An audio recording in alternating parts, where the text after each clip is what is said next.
to say this morning is I have so much respect for Ovechkin for not wanting to go on the ice and break the record with an empty net. Right, right. And so, like, that's, like, not only does it show, like, sportsmanship, it also shows a ton of confidence that he knew he was going to get the record. He's like, I'm just going to do it right, everybody, and get it done. The guy's an absolute freak. To break Gretzky's record is completely insane.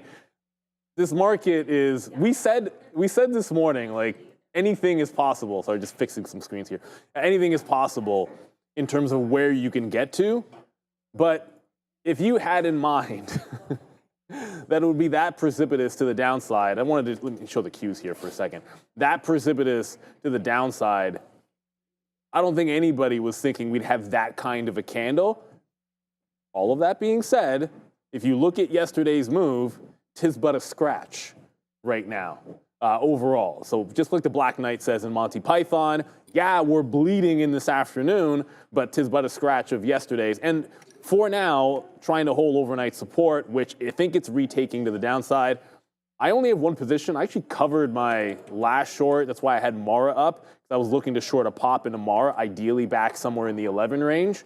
But the only thing that I'm in, and I should just take a fill here, the only thing I'm in is the exact same, if we dump, I know what I'm reverting because it worked like a charm yesterday, and that was Walgreens. Yesterday, it just went into the $10 level, but simple mean reversion, hold the low, break the trend, play it back into VWAP. Yesterday, it wasn't underneath VWAP enough for you to be able to take it into that. It just went back into the high. But this time, same basic thing. But I'm feeling bearish. I was in Intel until Intel kind of did the head fake at 19 bucks. By the head fake, I mean showed a big bid, bounced off the bid, and now Intel has retested its 52-week low. I think, Mara for me just seems like a better opportunity with Bitcoin underneath 78, but I am overall bearish outside of the mean reversion trade over in Walgreens. Yeah, I was joking at the end of the morning show, and just like that, the ARM dip buy is going to be out of the money. Well, you know what? Not yet, but it will be. That's the thing about a long-term dip buy. I kind of knew that this can happen, and I'll probably buy it again somewhere in the back half of the year to build in, because it's still ridiculously overpriced. But it actually bounced. You can't even make this up. It pretty much bounced right in front of where I bought it yesterday. Complete coincidence. I bought it 88.22 because I never buy 88 even, and it bounced off of 88. Oh, it's like 36. I guess it's not that close. It's pretty damn close. I think if you're buying stock these days, you're probably going to wind up getting a good price. Well, I think in 5 years. At any time. In 5 years. What's up, Randy? Yeah. I was too busy today. I didn't get a chance. So this is what we get for lunch normally. This is the blackened chicken breast. Ooh, there's some couscous, and then there's some salad. It's not really blackened. It's just what I called it. Yours is blackened. Mine was. I get the premium meal. But the seasoning they use on that is actually not. I kind of like. Yeah. I don't know what it is. I don't know what it is. All right. Well, thank you, Callum. It is pretty delicious. We get the same thing every day. But as I was saying before, it's like we always get this chicken breast on there. Yeah. Once again, you cut it like 90% of the time. I think you're pretty close with that one. All right. So we just, again, like being able to sit here. We were long the TQs during the midday show there, and that was pretty good. We were talking about, the fact that we were in this. It was all good until eventually it fell through, and then we went short. And we got that news. Obviously, Adair has been, dropping the different stories there about China's tariff, about this and that, and the other way, so on and so forth. So we flipped over to the short. So now we're short there. And Neil and I both had this trade. And as we always say, man, we'll trade things a little differently. Here's Palantir. We're short at 85. So it is let's just do this. I'm going to change a little bit. I feel like maybe we're already, you guys can see the trades. I don't need to sit here and celebrate these. They're at the bottom. If you guys want to know them, sometimes we get a little bit too carried away with all of that. So we'll just sit there. You guys can see what trades I'm in. I'm going to get stopped out if this breaks through 82. So I might as well, okay, so my stop on this trade is 85. It's right here. 85.11 is my stop on this trade. So 13 cents worth of a stop. We're in the money 500 cents. So I don't know, Neil, you're the math guy, but whatever that ratio is right there, 13 cent stop to make 500 cents. you know, that's why we only have a small piece left. Again, about 20% left, or about 10% left or so on that trade. So I'm going to stop out here if we can break above 82, the 200 period moving average. So I'm going to cancel. We can only have one stop in, so I'm going to cancel that stop, and I'm going to go 81.51s. I just think by the time we actually get up there, this will probably come in a little bit more. Right now it's at 81.85. So I'm going to go 81.51, stop out of that. So, all right, short the market right now. We are, and I was talking about this with Brendo. I keep saying like I'm 100 handles in. I've done so a handle is what you talk about when you're looking at the future. So if I type in here NQ, I just want to do the more you know. NQM 25. So moving from like 79 or whatever, it's one full point on the futures. So if you go from 93 to 92, that's one handle. Okay, but what I've looked at, and I think it's pretty close, is that one handle will be like 1 cent. So when I'm in the TQs, I can just say, you know, like right now I'm in a $1.10 winner. You want that, or if you look at this short, so let's just look at this. So now I'm short here. You take a look at that, Obi. Now we're short here at 42.60, okay, on that spike.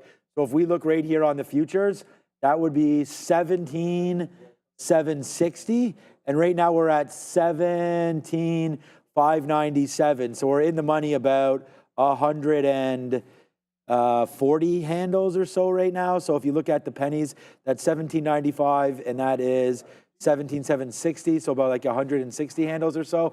So that's been a little bit, now we're only in the money here at 130, so 130 cents. So now that the fact that the price has changed a little bit, it's more of a, wow, Neil, this move right here, pound the alarms right now. We're $5.50 in the money on Palantir and 130 cents in the money, $1.30 on the TQQ. So we'll just keep doing what we're doing. We'll enjoy our food. We'll get a little piece out and we'll go over to the man, the myth, the legend. It's Sharif.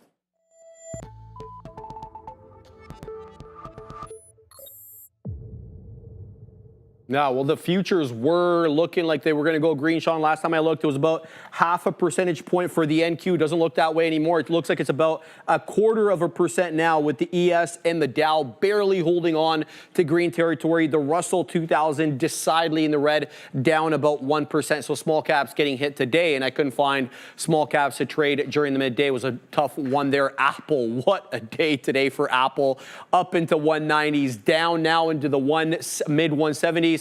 Multiple headlines on this. A lot midday as well was made of the Chinese tariffs. But in the morning, we got word that Apple it looks to be wanting to move production of the iPhone to India in order to skirt those higher tariffs on the United States, or on China, excuse me. And then it looks like Apple customers here flocking to stores to buy the new iPhone ahead of tariffs, worried, guys, that the price might go up. Yeah, like I don't know how many people are going to rush out to, like, why? If you were planning on getting a phone, like, why wouldn't you? It makes some sense. But at the same time, that also means you're not going to buy next quarter or whenever you would have normally done so. So I think that, and we said this morning, not to forget ourselves, but it matters.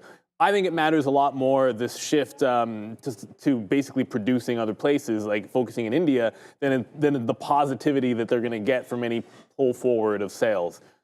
You know, that's great, but they're already, okay, look, they already have a cash cow. Like, that's not their problem. I mean, liquidity, generating cash flow, that's not the issue here. I think divesting away from China, because clearly, we said it before, like, I don't know what deal is going to happen. Italy's negotiating. Right. I heard that over the... Italy?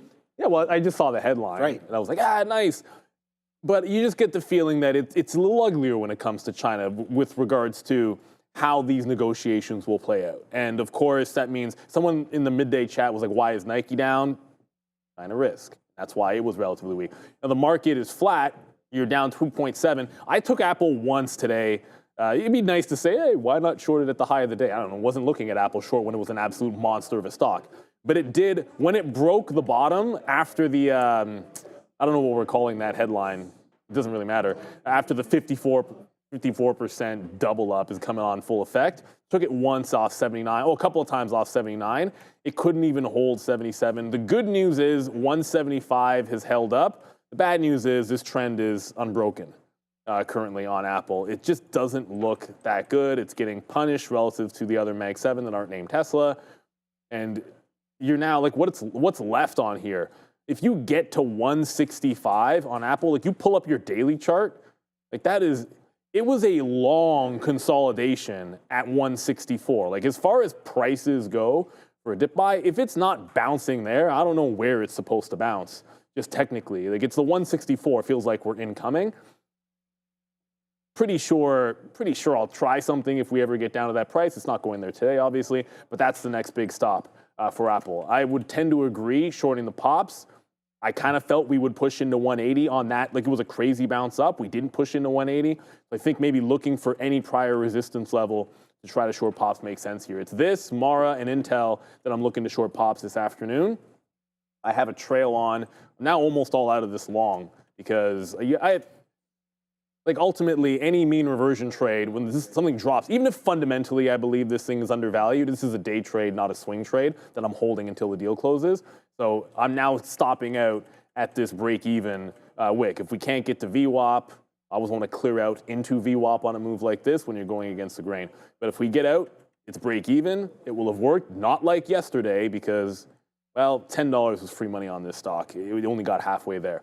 Shorting pops in Apple, shorting pops in Mara, shorting pops in Intel. Right, shorting pops. Yeah, I mean, that's part of the reason why we are, why we are short right now. And it's just the tariff news, right? We talked about that with China, and obviously one of the biggest effects are going to be Apple. So I would just kind of try to preach what we've been preaching, and that is that just continuously look short in this market until we get more coverage on. I think there needs to be, like, before I'm buying anything, and we talked about probably buying a little premature here today. Like, you don't want to buy the market up 4 or 5%. You want to wait, and I said that I'll wait for the market to get down to where we were yesterday, even in the morning, to make sure that we're going to be right about this. We've got to make stop orders before we go. But all right, so I like Apple to the downside. I still think we break the lows here today. Apple, it's been pretty nasty to the downside. It's now below Warren Buffett's level of 180 and change where he got out. So there it is, man. It's a nice move to the downside, and it looks like cash is going to be king. And where you buy Apple, I wouldn't until we find out what's going on with China, Vietnam, and all that, India, everything. So for me, it's a wait-and-see approach. 147 cents now in, as here comes the market coming right back in one more time. I do have a bid on Palantir at 79 flat. So we actually missed that wick right there.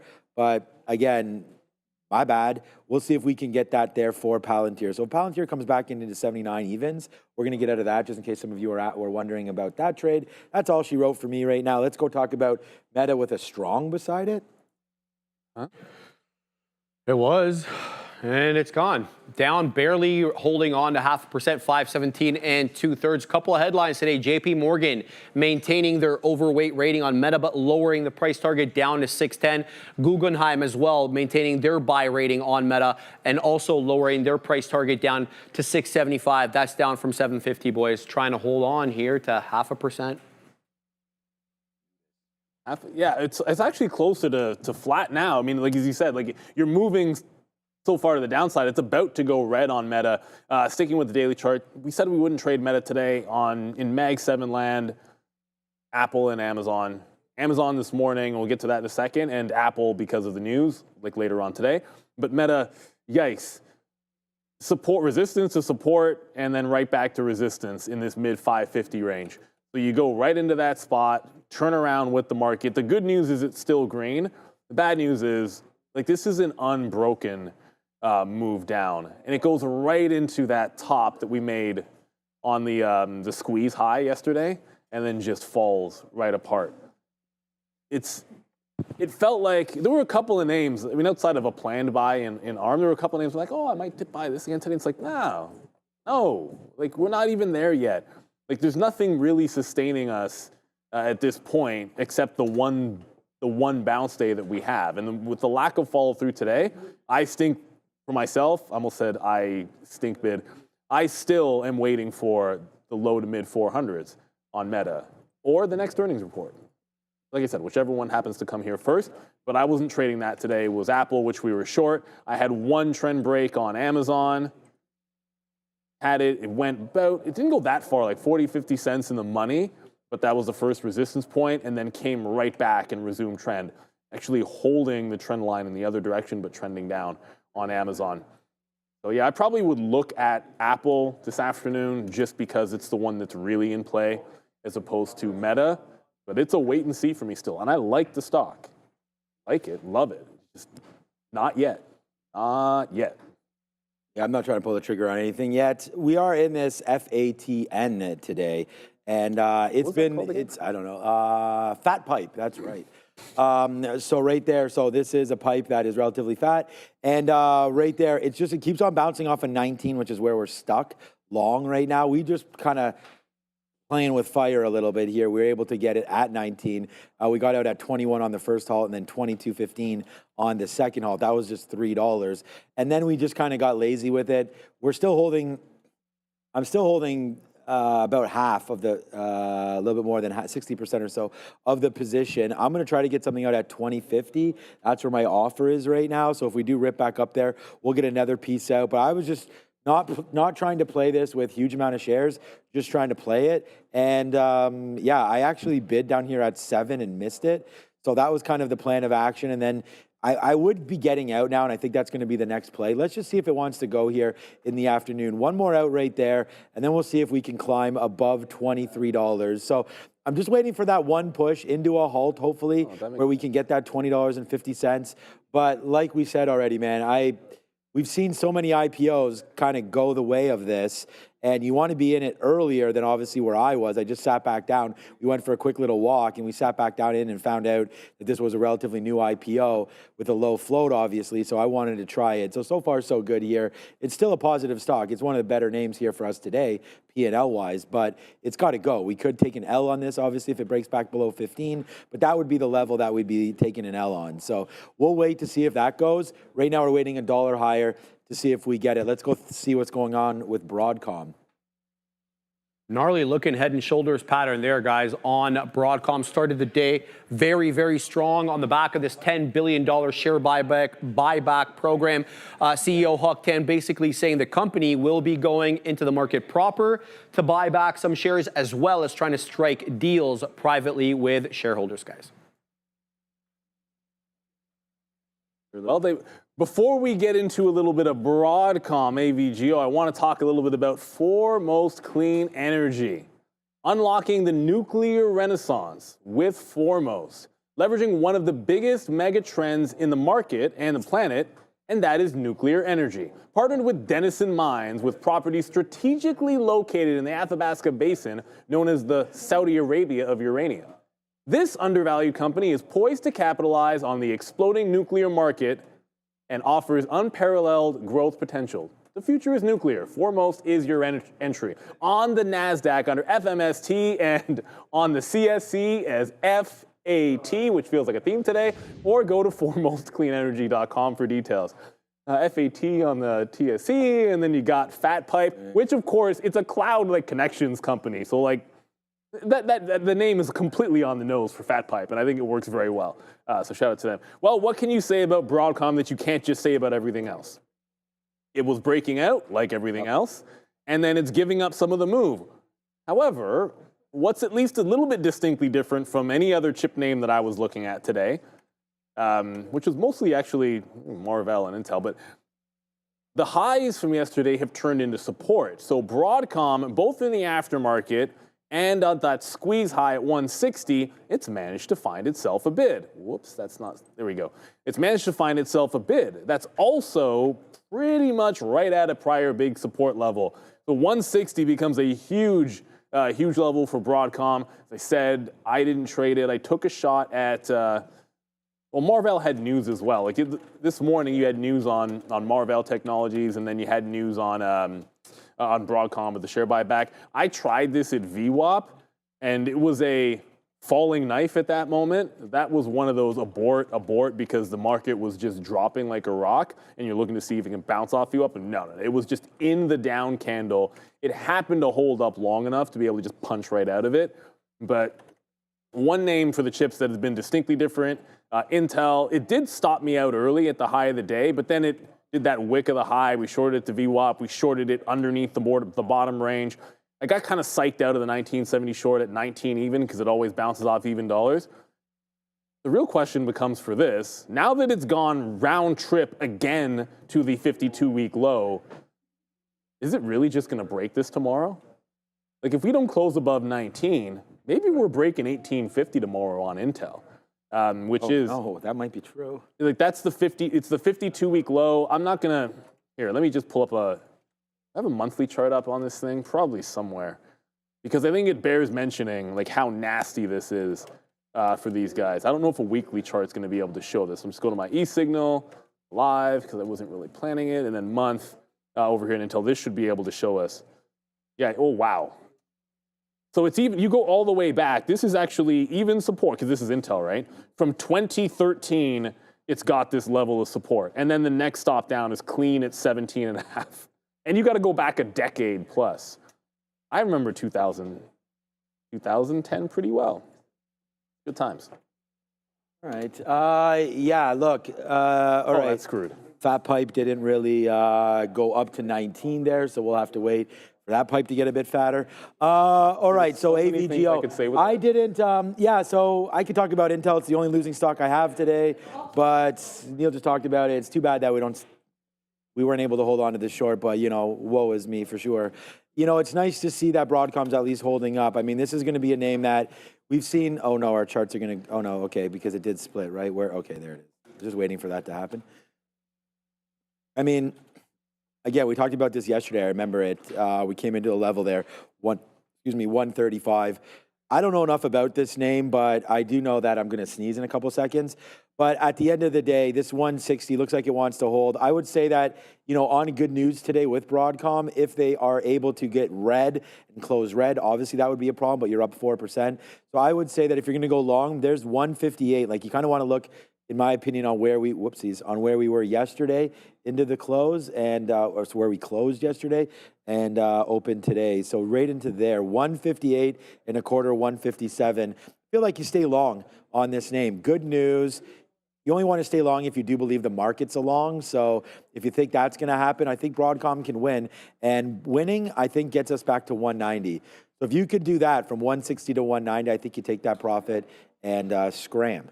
So I like Broadcom there. I would always just say buy NVIDIA instead of the rest. But again, you might be a little bit over, not exposed, but you might have too much exposure to NVIDIA already and you still want the chip names. That's why I'm always saying like SMH could be something there. But, you know, take a look. SMH flat on the day. Huge move to the downside. Like even there, 196 down to 186. Like $10 off the top there. Not bad, like if you're looking for something. So, anyways, that's SMH. Palantir still 5. We're looking for Palantir to get down to $79. All right, Tesla, cyber trucking around town. Let's go find out. I think it would have been okay today in the snow there, Sharif, but we're going to figure out what the story is here with Cybertruck. Sean, 2-day test drives now for Teslas in Canada. So you want to try out a Tesla and you're on this side of the border, you get 2 days free. Just got that in my email. So Tesla negative, started out the day positive, obviously, with the overall market in the Mag 7. It and Apple dropped aggressively as we got word about tariffs from Donald Trump and Carolyn Levitt. Earlier, Elon Musk apparently made unsuccessful attempts to reverse the tariffs to Donald Trump, saying Tesla likely to take a hit. Unfazed right now is the administration. I don't know what you learn by having it longer. That's what I was saying. Like 2 days is nice.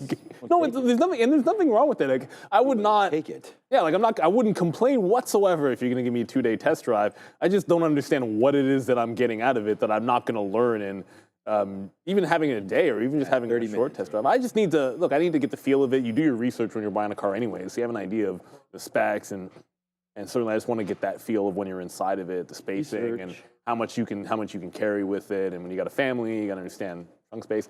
But Tesla, yikes. This is going to sound like a broken record, but we're not out of the woods yet. I really do think we test. I think we test that 220 again possibly, I mean, heck, you could do it today, but definitely tomorrow, that 220 support. And once that's gone, maybe we stop at 200, but I feel like all roads are still leading us down underneath it to about 180 bucks. Excuse me, a little frog in my throat. 180 bucks on Tesla.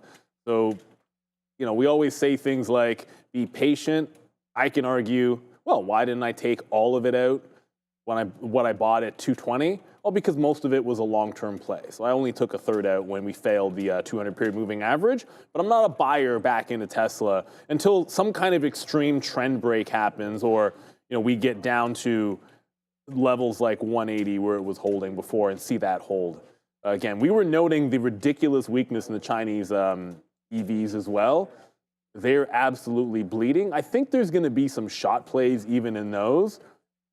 You know, it's whatever. I mean, at some point, like when I look at NEO, and I'm kind of hoping it's $1, but who knows? I don't know. But every 50 pennies on NEO, I'm just going to start having a gander at it. Just to see if it looks spicy. Like Lucid did the kind of a thing off $2, and I don't wonder if this gets so bad that eventually you're able to take that kind of a shot. Like Lucid just showed you $2 with a double bottom and then gave you like a nice bounce play. And I'm thinking this eventually does the same thing. It did it at $3.50 to $4. So as it makes another fresh leg down, I would never buy this for long term. I don't really like their model or anything, but the way that these EVs are bleeding, I think there's going to be some good bounce trades that are out there, because that's all you got for them right now. That's it. Yeah, definitely. I mean, I think you just got to like the story with Tesla because its PE is still really high, and it's just, you know, one of those stocks that you're going to have to sort of go through the times here. And it's no longer, obviously, we've talked about Mag 7s and whatnot. It's not really a Mag 7 stock anymore. It's just kind of, I like to compare that some of those stocks, Google, Amazon, Meta, all those stocks are down 20%, 30%. Like this from its highs, like this is chopped in half, right? So we're 480 all the way down now to 230. So, you know, it's been pretty bad. And I just think you got to support the stock if you like the stock and you like what they're doing. I mean, the news is about Cybertruck there. Like we have it on the side. If you like the Cybertruck, I mean, they have that new Model Y. Model Y still last year, the most sold vehicle worldwide. So we definitely got to like the model. I don't know if it was worldwide or just the US. But definitely, probably just US, but definitely well-supported name down here near 200, I feel like. And then you get like some whoopsie-doopsie bottoms there at 140. Remember, this is April of 24. So this is last year. We were at 145. So it just goes to show you, like, there's a lot of possibilities here for some of these stocks to get going again, back to the upside. Like how many, so we might hate Tesla, right? Which other Mag 7 is right now up 60% from its time at this time last year? You know? So that's what I'm talking about down there. 140 still last year. This says April of 24. We are $140. Today, April of 25, we are $230. So well done, Tesla. You're going to have to go through some of these peaks and valleys. And just unfortunately right now, we're definitely going through a valley. So it is what it is right now. Tesla and Randy over there. We're waiting for Randy. There he goes. Randy's now gone. Look at the futures, though. Before we go back, just honestly, we are about to get our Palantir bid, which is going. I'm canceling it. That's $6 in the money right now. And then the futures trade. I'm just bringing this to everyone's attention because we're now at the bottom again. So there it is, man. Randy, we just shorted. These purples are shorts, and we're coming right back in right now. You're not wearing shorts today, are you? It was a little too cold outside. No, you got those apple bottom jeans there, Randy. Boots. You got boots with the fur or no? You always want a short Ford, my guy. There it is right there. It's a good one for TQQs, as we are now 175 cents in the money and $6 on Palantir. And you guys are looking at Ford. Not much. Oh. No, someone had said, look at the chart of Ford on the monthly in the chat. So I pulled it up because I was curious. As bad as you would expect. Let's talk. Oh, I already did talk about Amazon. We can go back and talk about the tariff beef. Tariff beef. But no tariff beef headline today, guys. A couple of headlines, though. So Amazon introducing a new product called Novasonic. It's supposed to be a Gen A model builder for voice applications for AI agents. We know agentic AI, kind of the next little leg there in the AI look. JP Morgan also chiming in today on Amazon, maintaining their overweight rating, but dropping that price target, guys, down from 270 into 220. There's big time news here somewhere because the good thing we just got out of the futures there. Well, Daily Take just some said couscous. something. Look at the futures right here. Absolutely ripping to the upside right now. So good cover, I guess. And we weren't ever going to cover Palantir. We already have our stop ready to go. That's at 81.50, so that's still good. Now they're at 81.20. It does look like the market should be getting excited here. I don't know boys. if it's this, but Daly said Fed policy is in a very good place, moderately restrictive. That doesn't seem like we should get that much of a spike from Daly. I don't know.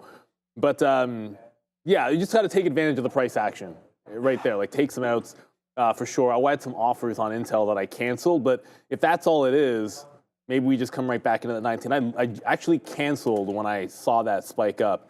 Just didn't want to get run over. In case there was like tariff news, I don't want to get short on any pop if there's tariff news. So now that I know it's just Daily saying something about the Fed policy, I'm going to jump right back and see if we can't get the short into 19.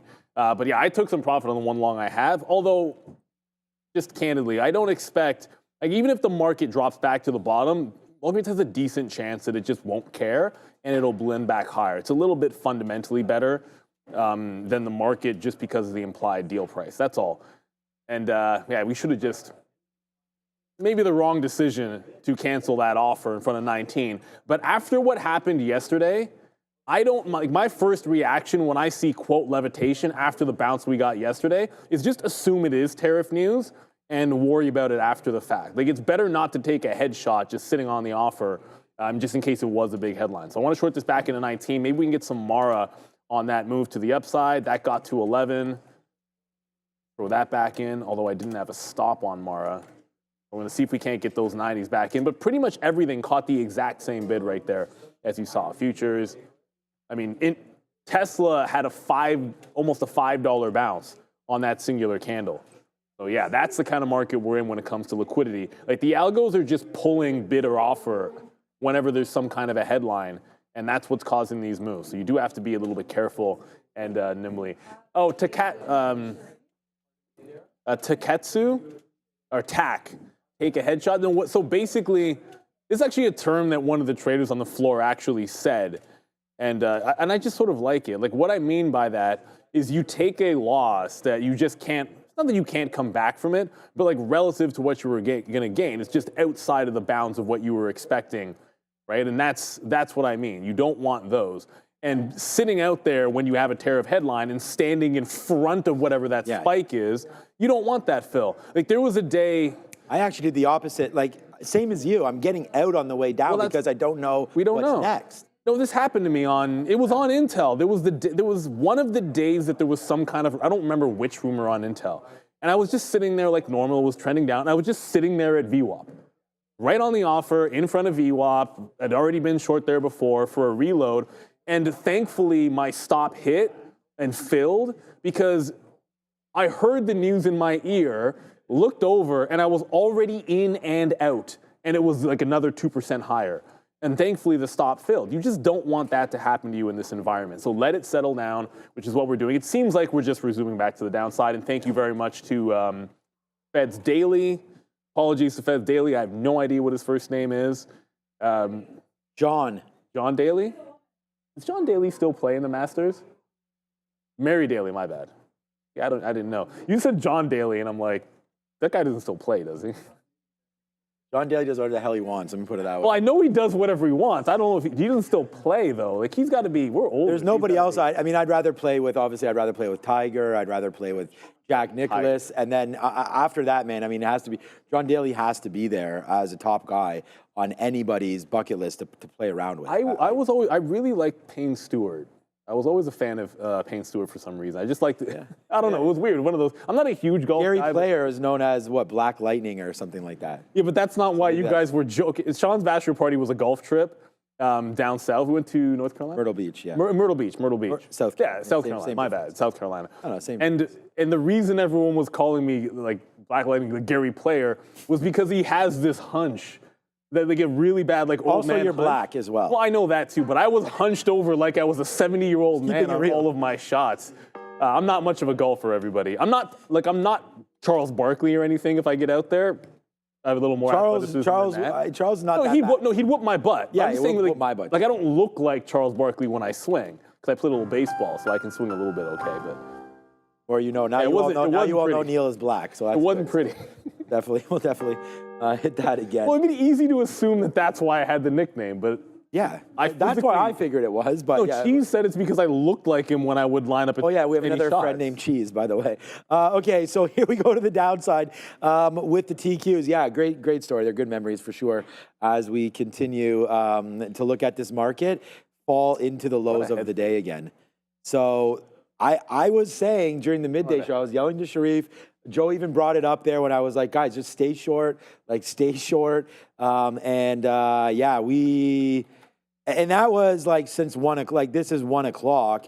This is where we reversed it. So we've been having this thought, obviously, since we took out some of these levels, and boom goes the dynamite again to the downside. I've only made 10% on the futures as what we made yesterday. So it's just about talking about that and saying that we were not as aggressive here. And yesterday's blow up to the upside there, it was like we had this bottom, and it was just, we actually just wound up making a lot because of how fast it went. Like you guys know, I have a bunch of outs, like just a whole bunch of outs. I can show you the chart again, but a whole bunch of outs in here, a few up here, and then a few up here, and then we got out the rest as the day went on. But you can see what's happening right now. Like our first short, a bunch out right here at what was the old low of the day. Then all of a sudden now we come right back in, more outs. But like when the futures just, if this was to absolutely tank, we would have a monster trade because I'm not sitting there bidding it out every single time it goes down 10 cents. So I know that I have to work on myself, holding on for a little bit longer. Hey, Rico, are you talking about me or who, or Neil or who? Because never talk about losses. If you want, I'll break down all of my trades today, my guy. The number one trade here today, on days when I'll lose, like I'll go maybe 2 losses, 1 and 2 or something like that. We have no problem talking about it. Amazon, big trade. We're actually making the same amount of money on Amazon that we are on the TQs today. Amazon was a good trade right there off the open, off of 180, getting out at 183, 184, and eventually getting out for even a profit. We didn't even hold the last piece to the downside, so that's a win. This one's a loss right here. But we're just joking around with this. I'm here to tell you we will lose. We'll probably lose at the end of the day here. We might lose 10% or so of what we're made on the futures, and that's if I get out right now. I hope it doesn't go lower. Intel is the one losing stock with that FATN, and I'm not just doing this because you in the chat. I mean, we should be going over all of our trades anyways. There's Intel right there. This is a loss, and it's too bad. These are shorts, so not short enough there today, as we could have easily held that into the pre-market high, and I should have done that and not gotten stopped out there. But that's my rules. Like, I got stopped out where I got stopped out, and that's what it is. So there's the move down. So that's the one loser that we have. Palantir. Oh, you ain't talking about that right now, because that is almost $6 in the money. And then I've just told you the P&L number 1 here for the show is the TQ trade. So we'll just wait to see where that goes. And so for me today, just the one losing name, and plus FATN, but it's a pretty good day. We're actually at, and this is just to tell you guys roughly based on everything I've showed you here today, because we don't discuss share size, I'm at 2 times whatever my random daily goal is. So it's not random for me, but it's a goal that I have, and we've reached it there. And the reason why I do that is because, like, when I lose, I just try to lose. You try to lose 1, 2, 3, 4 times, your daily goal. If you lose 4 times, that means that you'd have to have a hell of a day on Friday if you went loss. I more try to look at it in one individual trade. I'm not trying to lose more than like 20% of 20 to 25%. In this market, I think you got to go a little bit higher than that. But 20 to 25% of my day's downside goal, basically. I'm not trying to lose on any one trade. So, but again, the daily goal needs to change a little bit because of yesterday. So we could definitely do that. So there's Palantir, man. It is now $6 in the money. This is where we've canceled this bid. So maybe we should just take it, wrap that thing up, and be done with it. So let's do that right there. We'll put a bid out. And there it is, man. Money, money, money, money. For me, it's the trade of the day. Why? Because when we were here, we talked about this. I told you we were going short against the 50-period moving average. And then boom, goes a dynamite right to the downside. So there it is, man, $6. It's pretty good. We'll just wait to see what happens now. We'll just play the rest of the day with the futures and this fat pipe. I'm doing my best not to make inappropriate jokes about the name of that company, Fat Pipe, but, you know, you can imagine what the things that we want to say. Like, I have to think about it. If it's going to be clean and then I say it, whatever. I'm just going to keep my mouth shut. Zeke, I'll get to your question in a quick little bit, but I just wanted to point out, and I know you already talked about this, but I liked IBIT long for today. And obviously, you can look back in hindsight and say, wow, look at that trend break. Why would you not like that to the short? Well, I didn't. And ultimately, it ends up being a loss. Oh, also, Zeke, if you don't have access to the imbalances, I don't know who your broker is. I have no idea. I can tell you that you can get the imbalances. I know you can get them through eSignal. That's an entitlement that you can have if you have real-time market data and level 1 data. You can get it at eSignal. You can get it in P-Pro 8, which we have here at Real Trading. And any broker that's connected to the SIP, which I can imagine you'd have level 1 access without having it, it should be an entitlement you can get. And if you can't get that entitlement from your broker, it's weird to me that you wouldn't be able to access it. You've just got to ask your broker. So you want imbalanced data? I think, and we've said it before, I'm not doing the eSignal ad read right now, but you can definitely get it through eSignal. They're a very great professional platform for charting, and you can execute trades through them. So hopefully that answers your question, Zeke. And ultimately, it was weird because I said this morning will be at some point, excuse me, that frog. At some point, we might end up, it was long IBIT and short Mara, and the difference was like Mara stopped out a couple times, but then it started giving VWAP. I got away with, I had a keystroke error on Mara trailing out of this thing because I went to punch out of it manually, and I shifted one level 2 to another, and on that level 2, when I hit enter, I basically punched into a long that I wanted zero part of. But we just stayed shorting this name, and it's just been relatively weak. That's all. Like, I decided I wanted this short and staying with Intel short. And this morning, you know, because of IBIT, we were down, and then we got it all back, and Walgreens obviously been good, and Intel's been good. But to the point there, when I say something like you don't want to take a headshot, I just never want to be in a spot where 1 or 2 good trades can't make up for a slow morning. Like, it was never out of the pocket where any one loss in the morning was going to be bad enough that you couldn't just grab one win. Or grab it and then grab the next one, and then on to the next one, and on to the next one. You know, you got to have a short memory like Mariano Rivera. The guy gives up a home run one night, and then he comes back and he shuts him down 1, 2, 3, because ultimately there's always another day. Just one more thing before we get back on. All right, Intel is at the 52-week low. There's no other way to say it.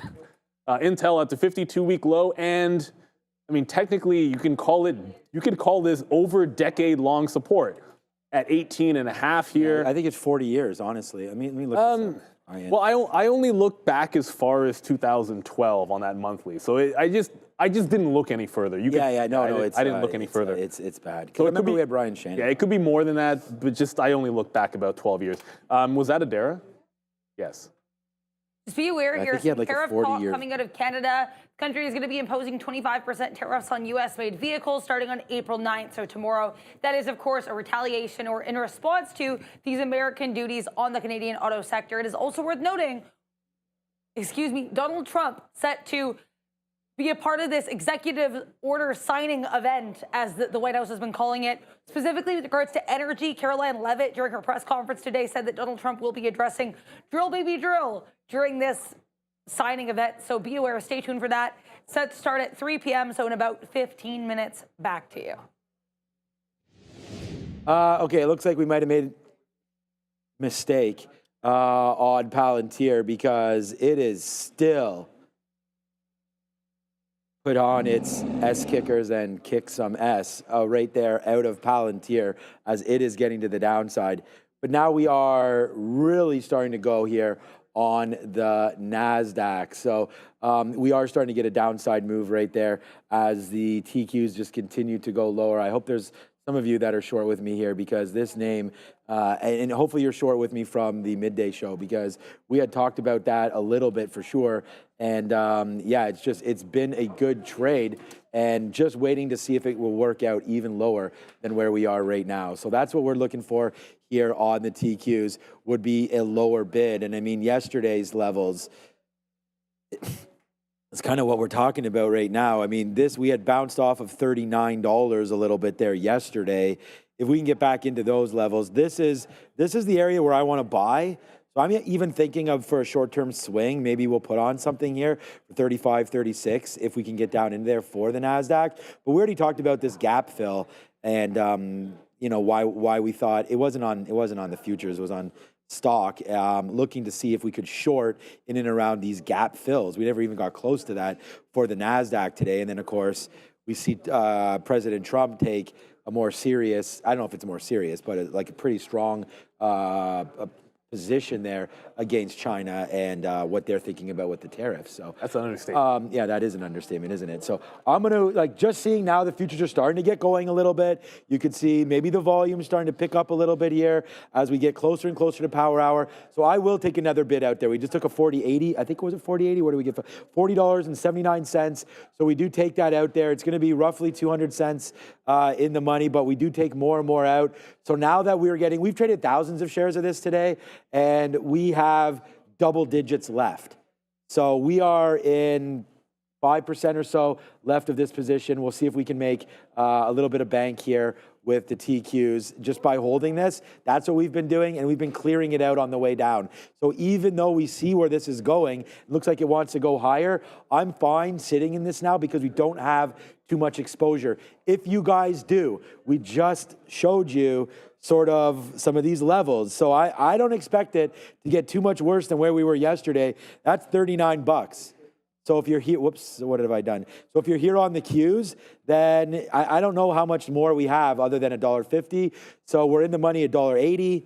Might be worth it, 1-to-1 to the downside, back up to the upside. If you're in the money, make sure you take something out and trade with, I was going to say, yeah, firm capital, but in this situation, it would be, as Neil just mentioned there, house money. So I think that that's always the best thing to do, right? Trade with house money. And what we mean by that is take out half of your position and then that profit's in your pocket, and then you trade with that money. So even if it goes back up against you and blows through your level, then you just get out of the rest.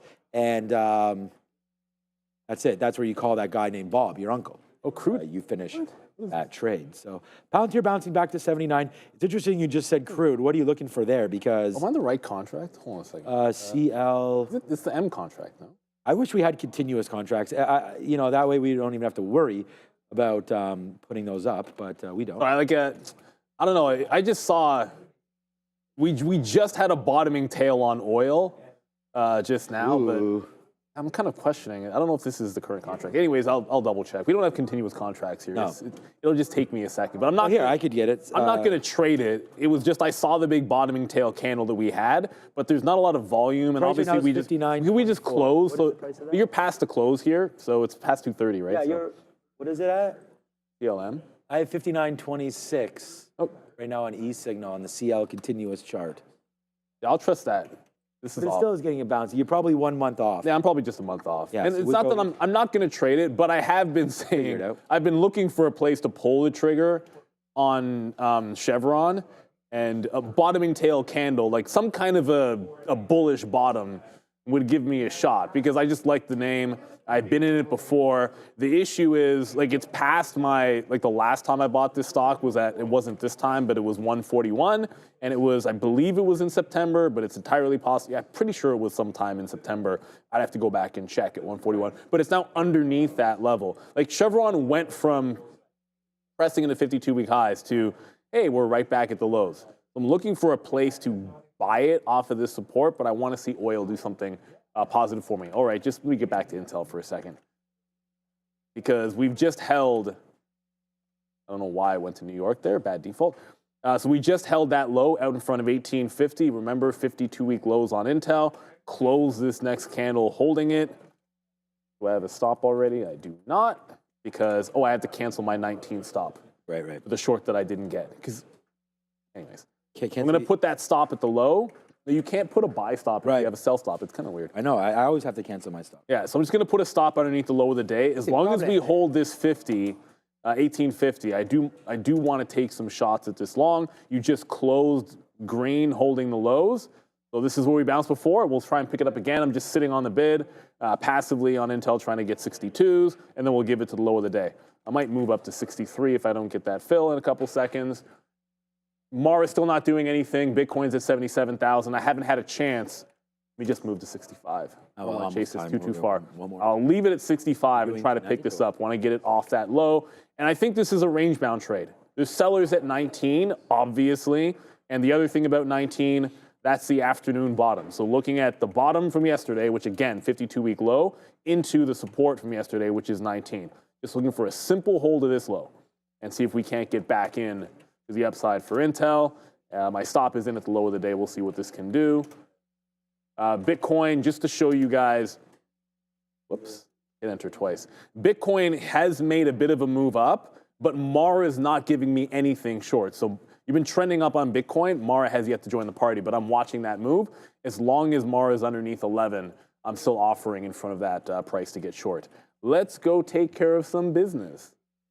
Yeah, actually, yesterday nice. I was lucky enough because we were talking about Florida using ProfitX yesterday, and I was able to hit Florida at plus 164 just before halftime, and that turned out to be good as they just barely won that game. But if you want top-tier odds and total control, ProfitX brings you peer-to-peer picking, open. This is the thing, man, open API access. Like, you can even ask ChatGPT how to do this for automation and cost-efficient trading all in one place. It's like day trading your favorite sports, which is why I love it. Make offers, match plays, and even manage your own risk with diverse prediction options. That's the other thing. We talked about the Masters. You could say not to win.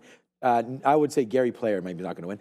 Don't just place picks, exchange them. ProfitX, the smarter, faster. Gary Player might have passed away. The faster way to play. Users can use code trade. That's the code Trader TV to grab your 2% back up to a maximum of 300. But go and find out all about ProfitX. And that's the thing, like we were showing you guys yesterday, the odds at ProfitX. Make sure you do scan that QR code right there. At least go check, at least scan it so it takes you to that website and check it out. You don't have to deposit anything, but if you are a sports gambler like myself, I think that you should look over there. The odds are much better. You could get in and out, and it's fantastic. And I do like the no option, and I like the fact that you can actually make spreads yourself. You can set the lines. You can even be on both sides.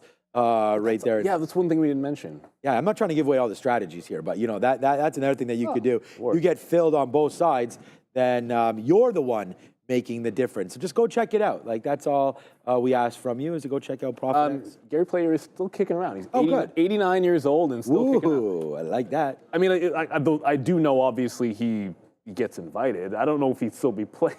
I mean, he's won the Masters once, I guess, right? So as long as you win it once, you get... I'm assuming because he's a legendary player that he's won it once. I have no. Don't assume I don't that, know. man. Has Gary Player won? Yeah, I would just assume Gary Player won. But at 89 years old, I don't know if he's actually still going to play. Yep. He won probably 3 not times. 61, 74, 78. You're damn right. There's actually not that many 3-time champions. I don't even know. Don't tell Sharif, but I asked Gemini. So. Gemini is fine. I don't understand why we don't like Gemini. Nice. I feel like Google support Gemini. What was he going to get to? Oh, Jedi with the soup. That's what it was. We had a super chat here from Jedi.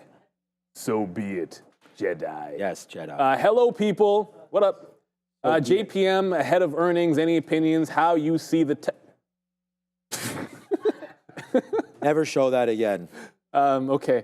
I didn't even get a chance to process that whole thing. Well, how do you see the technicals? Thank you. In my opinion, it should outperform. The problem will be the guidance. Yeah, well, I mean, the thing is... Was I clear, Amin? Jamie Dimon is a straight shooter, right? So he's been pessimistic. You just have to like it long term. I've kind of gone away. Like I own some Canadian banks, but I'm this year and last year as well, sort of shifting into the XLF just to hold on to that because I own a bunch of. I didn't sell any Morgan Stanley for myself, to be honest, but I'm just not really buying any single stock.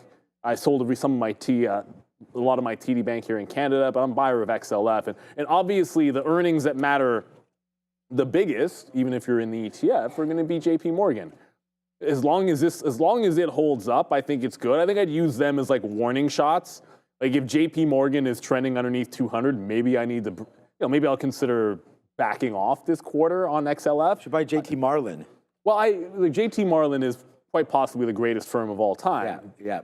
I just think they're a little bit out of my price range. With $1 billion to, They have some questionable activities. I mean, their PE being at $1 billion is a little bit impressive. It's just too much for me at JT Marlin. No, but I like JP. If JP loses 200 for whatever reason on earnings, and it's that bad, I'd probably consider just backing off until everybody's reported to buy any more XLF. But that 200 level is the big one.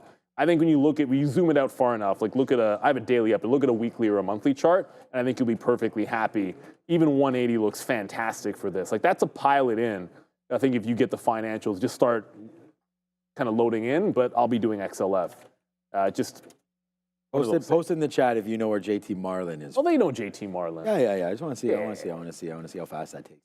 For people who get in there and let us know. Okay, so I feel like here it is entering the power hour. That's another short opportunity there at the 50 period moving average. So if you really want to yeah, exactly. You guys know. I think everyone should watch Boiler Room if you haven't had a chance to do that. Fabe, you've seen them both? I agree. Yeah, Rogue Trader is a true story. Agree. I don't think it's any more entertaining. I think Boiler Room is more entertaining. Well, but, just very quickly, and I'm going to use this is an analogy to Rogue Trader. You don't want to become one. That's why I like that story. Like if I get into Intel, it's going down, and if you've ever seen Rogue Trader, you understand. Basically, he was buying it all the way back down. It wasn't Intel that he was buying. But if it breaks the low and it hits your stop, get out. Rogue Trader, by definition, let's just say he didn't have an out. And there's a lot. I don't want to spoil the movie for you guys. It was a little bit more. It's more complicated than he just didn't have it out. It's much better than that. But make sure if you're going against the grain that A, you have a plan of action, and B, you have yourself an out. So took the shot at Intel at 18.5. It's bounced before for us off this level, but maybe not today. It's the first time we went long it today. I just didn't want to short at these lows. Usually it's pretty tricky shorting this one at the bottoms. I don't think we'll get a shot at Mara. Yeah, that guy was Jedi. You know what's interesting? We actually had Nick Leeson on the program a few years ago. He's a motivational speaker now. And the cool thing is, like, he has a lot of experience with dealing with pressure and sort of coming back from losses for obvious reasons. It was pretty cool. We probably have that posted up somewhere. You can probably look at our More Trader TV. If you're interested, Nick Leeson, incredibly interesting individual. Bankrupted the oldest bank in England. It wasn't it was the oldest bank, Barings. Well, thankfully our trades are real and so far so good as there it goes, man. The futures are now at the lows as we don't decide to buy anything at all. What's up, John Manzoni? Right here, what are you up to, my guy? A dip like this is a good time to buy a 3x play. Yeah, I mean, I think so.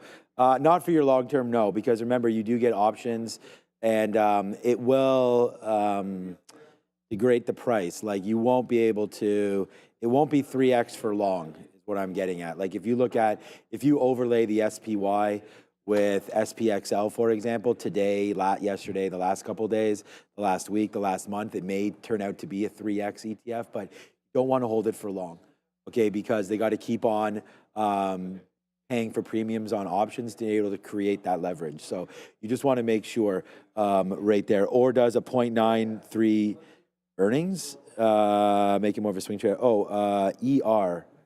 Expected returon, make it more of a swing trade opportunity. What is ER meant when it says it like expected this? Return as well. Yeah, so must mean that. okay, a dip like, let me reread this. A dip like this is a good time to buy a 3x play like SPXL for your long-term account. Or does a 0.93 expense ratio? Is that what you meant? Probably. Now, see, when you read things fully, I can understand a little bit more. Oh yeah, when you see it clearly now. When you see it. Yeah, I don't care. I mean, expense ratio, whatever. If you're paying for 3 times. I don't think, I mean, that's not even that bad. The only thing is, remember, it does not resolve 3x. So you gotta be careful with that. And I think for what you're talking about in a dip like this, yeah, I think you should go in. And if you're looking to buy, yeah, I don't know if you short or long, it doesn't matter. I just like, if you are gonna do that, SPXL, TQQs, things like that are more swing trading ideas. And I would just say, if you do like it for a longer term play, maybe put half your money in SPXL, then put the other half into SPY, the actual spiders themselves, or something like that, Berkshire, Dow, whatever you want, like that. And then that way, you know, you'll still get the 3x return because you'll probably get out of that one, but then at least you'll be holding something in the main one there for a bigger, wow, there it is, power hour for a longer term. So there it is, man. Yeah, decay. So that's what I'm saying. Those 3x go through decay. I said degradation, but yeah, decay. So that's what it is. So you want to watch out for that. The options decay and the price. So you just got to be careful about that. Okay, you're only allowed 150 characters. Okay, thank you guys. Yeah, you did great, man, John. I understood what that meant after rereading it. So thank you for all of that, man. Apple's back at the low of the day. Well, as is the futures, man. We're 200 cents in the money now, over $2 on this TQQ play. Obviously, as I look back at Palantir, I'm going to say, woe is me, but not really. We're kind of at the same levels right there. So far, so good here with PLTR holding, but we already done, the damage is already done on this one for Palantir as we held that all the way down. So, you know, like we said this earlier, man, traders going to trade. I'm looking for something to trade right now. And if there is something, let me know because we're willing to do that. So put it up in the chat and let's go. I'm ignoring this FATN. Like it's right at these levels. It's pretty close, man, where we just throw in the towel. And like I said, we're not trading with huge amount of shares. So if you're trying to follow this trade, I'm just sitting in it and not even getting creative. Like I'm not really doing anything. If we break down through 12, I'm just going to put a stop order in and we're just going to get out of that. And, you know, just playing around is going to wind up costing me about 10% of this trade. So it does suck to give something back, but I wanted to try it. And because it's going to cost me less than that because we already took out 40% up here. So if we do break through 12, we're going to be out of this one. Did we just get another T? Wow, we just got another fill down there. 230 handles, man. We've been on one on these futures the last couple of days, and there it goes again today. I knew yesterday it was PL1, today it is again, and we just started this at 12 o'clock. So sometimes it's better to be late to the party than not at the party at all, I guess. You never know what time or when your best trade's going to come in there. Someone asked me about Phillips. I'll get to it in a second, but risking everything to me, it's always about risk to reward, right? So I'm in a one long trade, and our stop is underneath you guys know, the prior bar low on a trade. But we gave it to this prior bar a little bit deeper because it's only 2 cents. And it's teetering on that same level. So I'm not getting out, but just in case it misses, I'm going to punch out at 59. So very, very tight risk. I still think we can bounce into VWAP. The other thing I wanted to point out is if it does anything close to 10, like this is a stock yesterday, I was talking with someone in the chat about actually considering swinging this till the deal closes. Because if we're in a bunch of turmoil, it's paying 11.45 plus a potential CV. It's not exactly a contingent value, right? But on top of that for Walgreens, that's one of the reasons I like this long. Next time I see $10, I'm probably pulling the trigger in my personal swing account. But I was thinking day trade yesterday when it got down there, and that was a big mistake because I could just be sitting in this at like $10.10. So if it breaks this low, it's only a couple cents worth of risk. That's why we're taking it out into here. You're just trying to get 1% when it goes to 70, get another point if it gets up into the 80 range. That's what I'm looking for. And then I want that next available pop that we can get. And more, I'm still waiting. It happens. When we had that big volume spike when Daly was saying whatever it is that he said, I've already forgotten. I canceled my offers on Intel and Mara. I just kind of hit I have a key which is cancel closest offers, which is just a quick one in case there's news or something. I hit that right quick thinking we had tariff news. I didn't want to get run over. And now you're right back in those lows. I didn't want to chase it, but I am going to cancel that for now as we're breaking out the low of the day. And then for the person that was asking me about Phillips, so since Liberation Day, a lot of things have been heading down. It's just on a monthly chart. When I'm looking at something on a monthly chart, I won't bother drawing this trend line because you can see, like from the bottom, this is the COVID low on a monthly. This just broke the trend line, and it doesn't matter. You guys can see it. If you draw the line, it's going to come through here. It bounced and then held underneath the prior trend. So that's pretty bearish technically on the monthly. And after this candle is resolving, it just doesn't seem like the time. I'm never looking to buy something like this unless my plan is to DCA into it over the course of a couple of years. So that's one thing if you like the value and that's your plan of action. But Yeah, it just broke a pretty hefty downward trend, which I never like in a situation like that. So market just continues to head to the downside. And you know, like Sean was saying, you never really know where things are going to come from. You saw it like this morning as the market was going up. I'm like, I was sitting out the long and in two things short. Like I was shorting more off of VWAP and I was shorting Intel off the highs. Why would I go to ICG? I don't know how that comes up if you type in INTC, because it's INTC chains. And Intel's still going to the downside. We try one long, and a good thing we only gave it 5 or 6 pennies. This just continues to flush. Next available pop. Sometimes you're not going to get the fill that you want. You've just got to take the one the market wants to give you. So next available pop back into maybe 1865, 1870. You've got Apple absolutely breaking down as well. That just hit 173. Oh, goodness, Apple. Well, I guess we're going to get this 165 a lot sooner than we thought, everybody. Hold on to your butts. This is the April 2024 low on Apple, and we're now less than $10 away from it. So 6%, and we're down 4 today.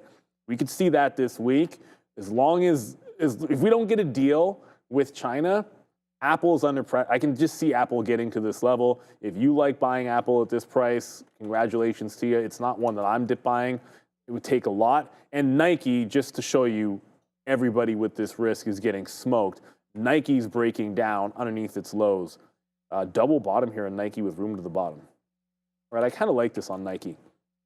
It's like 53. Double bottom yesterday, I mean, and you're at that low again today. So double bottom kind of on the daily, but double bottom yesterday at that price as well. So it's 53, just doing it real, 53.42 because I just pulled that one up. I had this short a few days ago, Nike going into a close, and I remember actually punching it when it broke the low wasn't the way to go. It was like let it break and then do that little bit of a pop-up. So I'm going to throw this one up on a level 2 just in case we don't get that shot somewhere else. I have Mara up, I've got Intel up, I've got Apple up. I'll throw Nike up as my 4th stock. I usually track 4 stocks on my black charts up here. I'm going to throw Nike up on 1 because I think I want to short into this low break on Nike. The names with the risk to China are the ones getting bled the absolute most, as far as I can see. Looking pretty nasty here. And anyone that was buying in the morning, it's a profit takers type of market. If you don't bank your profits, like they're rinsing you so fast. So fast. That's why there were so many things I didn't want to chase today. I came in thinking we're going to go long Uber, and it just never set up, never looked good. Like, don't pull the trigger, don't get that FOMO. And thankfully, we didn't do that because you could get hurt so bad. If you get FOMO in this market and start buying those highs early, yuck. It's going to be nasty. It's Flush City at this point. Flush City. We're going to try to get this Nike in here. It's trying to come back into the low. I'm going to maybe go in a small amount and then wait for it to maybe retest a little closer to, this is 53.60-ish. I'm trying to pick some up at 40, and then we'll see if we can't get these 60s as well. As Nike with, fresh lows.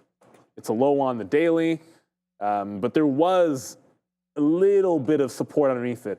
I always think of this, when you have pre-market levels underneath a flat bottom, it's like they count, but they don't count as much for me. Like really, these are fresh lows on an opening basis for this stock, so we're going to continue to go short. What is even, we just refilled a coffee there. Are you short anything? No. Wow. There we go, man. I don't even know. This is, let's go. Oh, by the way.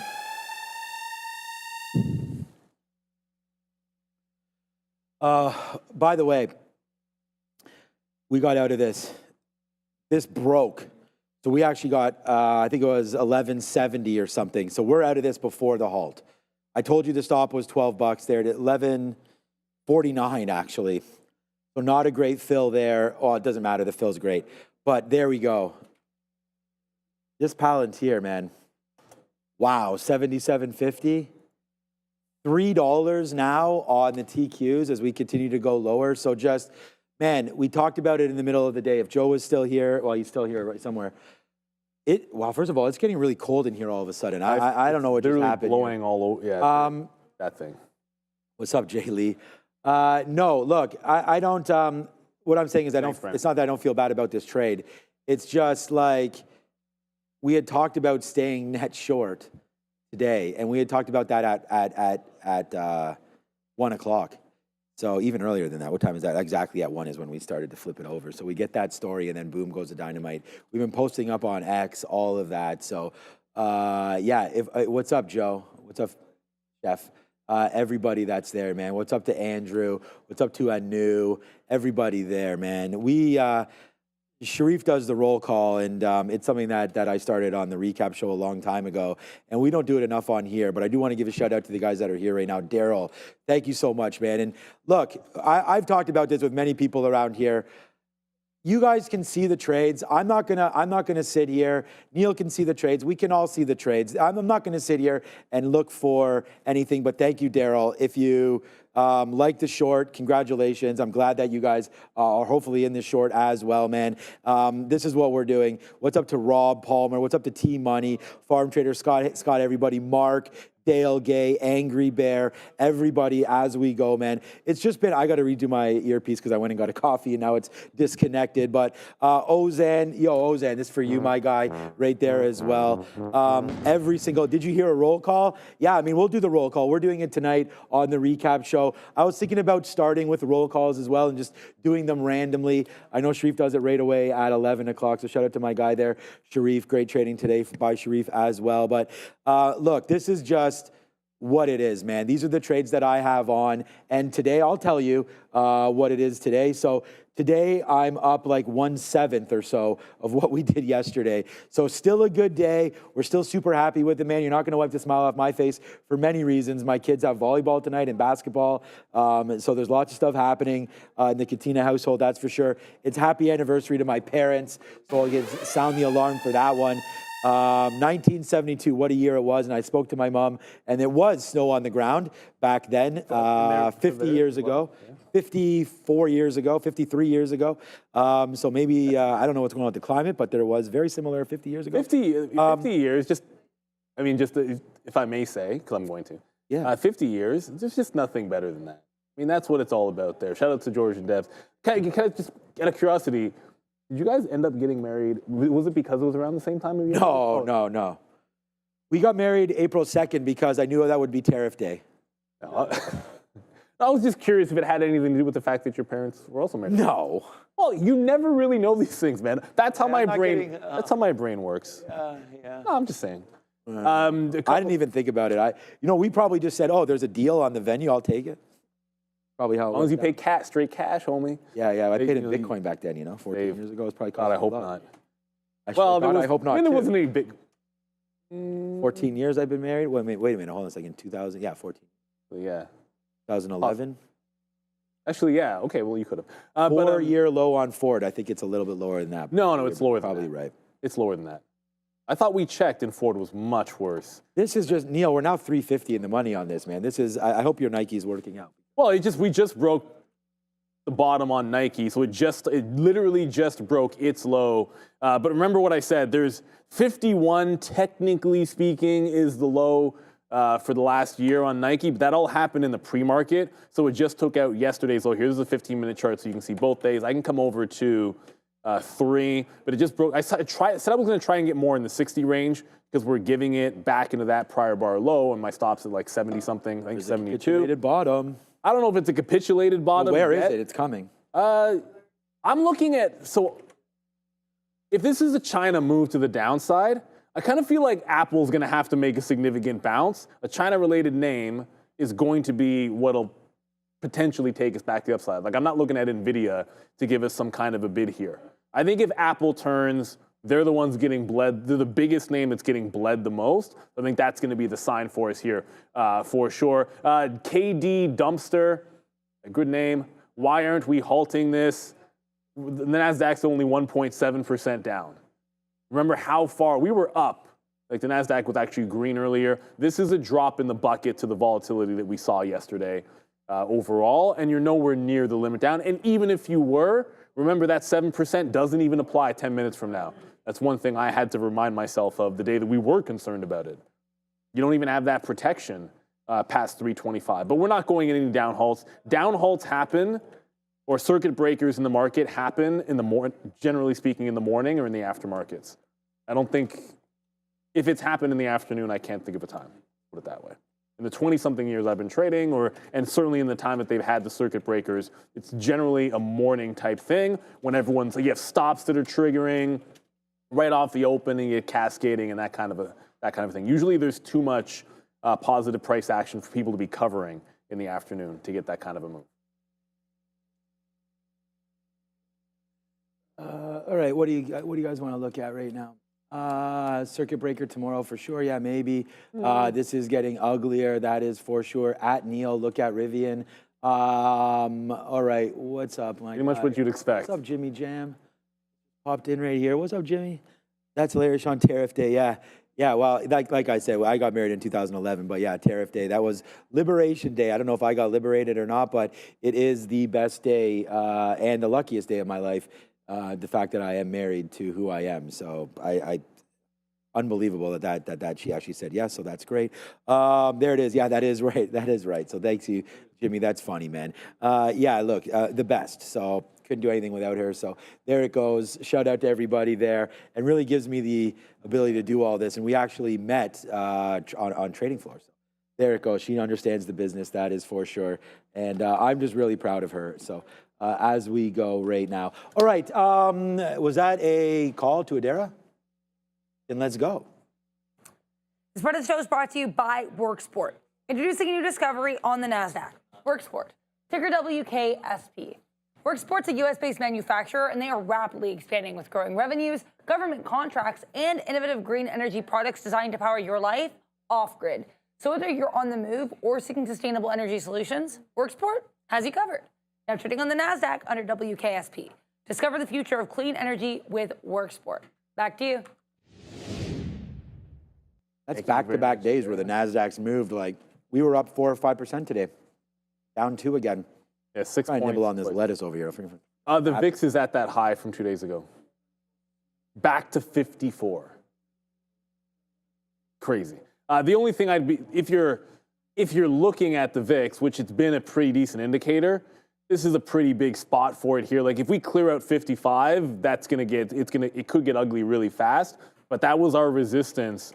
And remember, when we had that halt down, this is where it topped out when the VIX eventually halted down. UVXY halted down all the volatility. We can only trade UVXY, but we'll chart the VIX because that's what everyone I think looks at here. So if we break 55, like I said, things could really accelerate going into the close. If you start pulling back, if we pull back, I don't want to reload shorts if you're falling away from this level. That's the best way to think about it. But if you're breaking through the top, then you want to reload shorts if you get any kind of a pop. So watching VIX as it takes out this 55 level. Yikes. This market is not looking very good. Volatility's back. For day trading, it's good. For your long-term account, it is not pretty when the VIX sits above that 50 number. We're not often up here. And like I said, it's taking out that top right now. I'm going to have this up on a side chart.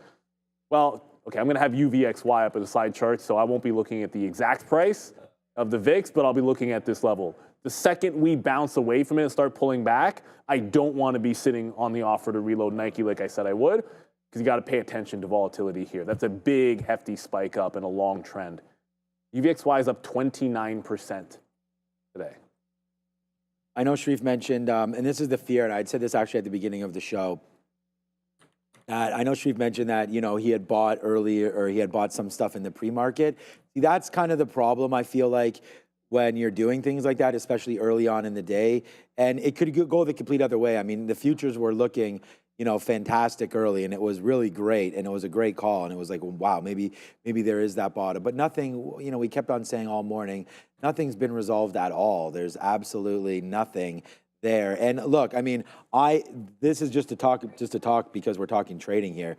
And that is like, I've been dip buying over the last couple of weeks. Those are all severely out of the money, but I've now stopped. I'm not buying anything until I definitely get some kind of a, like, look, this is just, I'm not buying anything until we get something out of China or some sort of a different story than what we've been having moving forward here. So I'm going to just continue to watch the world burn, unfortunately. And that by the world, of course, we just mean the market. And yeah, just slowly start to pick something up here on the bid, start to cover more and more of this. We're getting lighter and lighter, but I mean, we've been doing really well to hold all the way there. So, I mean, again, $4 in the money, like this is why I'm continuously going to be trading these futures. It gives you such opportunity that if you can nail it, it's easy to size up. It's easy to be in these names. And that's what I'm doing, man. We're sizing up. We're taking these trades. We're putting some numbers up. And yeah, it's been a really great couple months. We're having March was my best month, and then we just had my best day yesterday. I love the volatility, and a lot of it has been because we've changed not only our style of trading, but also like just do you sit there, do you don't worry about like even in the chat, some people they always like the rally's over or it's just starting. Like often you can get sort of sidetracked with some of that talk. So I'm just going to continue to look at levels, pair out when these things happen, and just continue to be short. Like it's 3:20 right now. We only have 40 minutes before the recap show. You join Adair and I will have a lot of fun. We'll also have Brian Shannon on, which we'll talk about this as well. And he says the same type of thing. Don't do anything until these stocks figure themselves out and let price action be king. Don't let your opinion be king. Just let it settle down. And you're going to have opportunities to get back in this market. And I think there could be one right now. I was just saying, like, we're going to get that capitulated bottom, but it doesn't look like there's too much volume there. If we can get a big volume spike, like even the same as this open or something like that, I'm going to look for that. And I'd like it to be red, so a whoosh down, and then we'll be able to watch it. So that's why I'm here on the futures. I also have my other level 2 up is Apple, because yesterday we just missed that bottom there yesterday. And when we missed it, we went right over to the futures. Because I was watching Apple, I was like, oh my God, we got to get it. And I kept on crossing up and missing. So I just basically marketed it into the futures yesterday. So now Apple, well below where we were yesterday. I'm going to watch to see, because if the market does have a bottom, I think Apple will be able to give us a little bit of an indicator on that play. So we're going to watch that, or you could watch Palantir. But wow, getting out at 79 at the low of the day was pretty good at the time. Now it's down to $77, $78. So yeah, wow, Palantir just continues to go. Good trading today. Palantir, Qs, and Amazon losing trades with Fat Pipe. What is that doing right now? Okay, so basically where we got out, bursted. so whatever. It bursted pipe. for sure. It's still greatly up today, but bursted the pipe on that one. And then Intel, which is embarrassing that we're out of that. But at the end of the day, we had the short and did not hold it down to $18. The idea is right. As long as you have your mental, right? We talk about that with Obi and whatnot. That's what you got to have. And I think our mental game is at all-time highs. Which is all that really matters. And well, make sure you have a game plan. So I punched it. I said exactly what would get me out of the short. I have UVXY up. I said I'd look at that instead of the VIX, but same thing. You just made a top at that resistance level. There's your topping tail candle, and then it's starting to come right back in. So we punched out of Nike. I'm on the bid of Intel in front of 80. Sorry, not 80. If Intel's at $80, whatever. It's never getting to $80 in a long time. But Intel, at the same moment, did this bottom tail candle. That's the biggest volume candle since the open, which obviously the open includes the opening auction, so it's going to be bigger than most of the other candles. So big bottoming tail candle on Intel, while the VIX just got to the top. Looking for a reversion there. We'll see what Intel can do. I just got 03s. I didn't get anything at 01. I'll move to 05 and see if we can get more there. If it makes a fresh low, then we jump out of this trade, just like when we tried it before. But this is a bit different. This isn't the trend break, because well, it probably is breaking the trend now, but it's more about the capitulation bottom, and then the VIX making that high and pulling back off of that high. So that's actually continuing right now. Like I'm looking at UVXY, and that's continuing to come back in here. And it was actually the push into 52 on UVXY that was its biggest volume candle of the day. So you had a bunch of volume at that top in the VIX, and then volume at the bottom here on Intel. But it's not a VWAP or trace, by the way. Intel has no chance of going to VWAP. That's, what is that, 10% from VWAP right now? 7% from the volume weighted average price. Is that right? Yeah, pretty much. 7% away from the volume weighted average price. Intel? Yeah, that makes sense.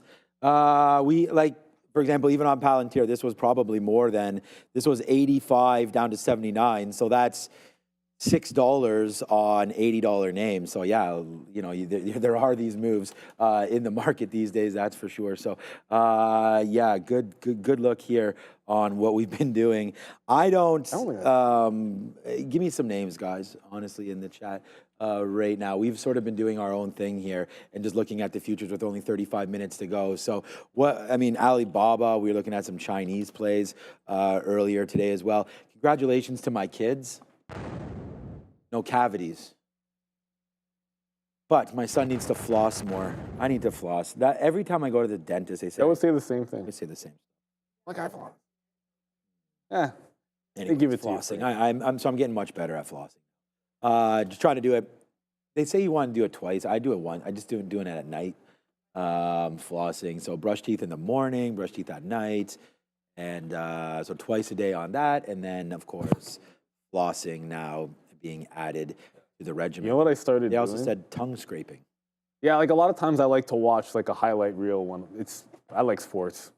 Really? Well, I just throw on like a highlight reel when I'm flossing or something else. I find it like, yeah, no, it's fine. It needs to be done. It's well, I find it annoying. They said to do it in the shower. Nah, I don't know. Yeah, I'm not. I mean, it's not really like an opinion thing. I'm just saying that's what they said. Like, I don't know. I just like I don't watch NBA anymore. I like to only watch highlight packages, so I'll throw on some highlight packages and it's something. Well, it's fine for the NBA because everyone's consuming it on social media anyway. That's the new thing for them. People like to watch. No, I mean NBA. I'm tired of NBA. I just can't watch full games. I can watch. Oh, okay. I can watch it like. I don't like all the basketball. resting of players. I'm just not a big fan of what's going on over there. So as we said over on Intel, it's just lame. Michael Jordan played every game. Just play every game, man. Like it's. I don't know. Oh, whatever. I mean, it's injuries. I get it. There's a lot of money involved there. Yeah, like the dollars are bigger. I understand the investment in the players is larger, so they're protecting their investments and doing what they think makes a lot of sense. But I think it's ruining the game because if Sure. I mean, look at some of those teams and look at the Pelicans, for example. Your kid goes to a game and Steph isn't playing, like, come on. You're spending your hard-earned dollars. It's just a bit of a waste. Some people only go to 1 or 2 games a year, so figure it out, NBA. I think that's a good thing. For a lot of other sports that are trying to pick up right now. Get your stars out in front. So Intel, we just got into it. It got right to the first, and the range I'm expecting here, let me just not bury the lead. The range I'm looking for, VWAP's not happening. Prior low was 18.5, and that's where we flashed to underneath that 52-week low that got broken. So with this scalp back into that level. So as we break through 10s, I've already taken one out. I have another offer here in front of 20s. 22 I think I'm sitting at. And then we have one up here. So we're just looking for a little bit of a dead cat bounce in this name from 18. Ideally, I think it arrests itself at 18.5. And we might even look for another short as well. Because you're still getting this pullback in the VIX. That's the other thing I'm looking at. I'm staring this down. Because we get back to 46 on UVXY. I know it's not the VIX, but UVXY. You get back to this level, and that's where I think you could turn again, right? So support turning into resistance. If that was the reason why we're bouncing, then I think if this bounces again, we just start falling one more time. But it's 330 in here. You do have to consider that imbalances could come out. It would be real fun if the VIX had an imbalance. I haven't actually seen that happen before. It's probably not. Nothing on the early look except for RY, Canada. There, 1.5 million to sell for Royal Canadian Bank, but nothing else is really standing out. So far, don't have to worry about the imbalances. Of course, it's Royal Bank of Canada, but I like that one, Royal Canadian Bank. I like that. Well, I actually like that name better, Royal Canadian Bank. I like that. I'm going to use that next time. That's a good one. Well, because we have like Bank of Nova Scotia, Bank of Montreal. They're all better than TD. That's all I know. Well, that's Toronto Dominion. I mean, that's a good name as we go. But Royal Bank of Canada, whatever you said, that was pretty good.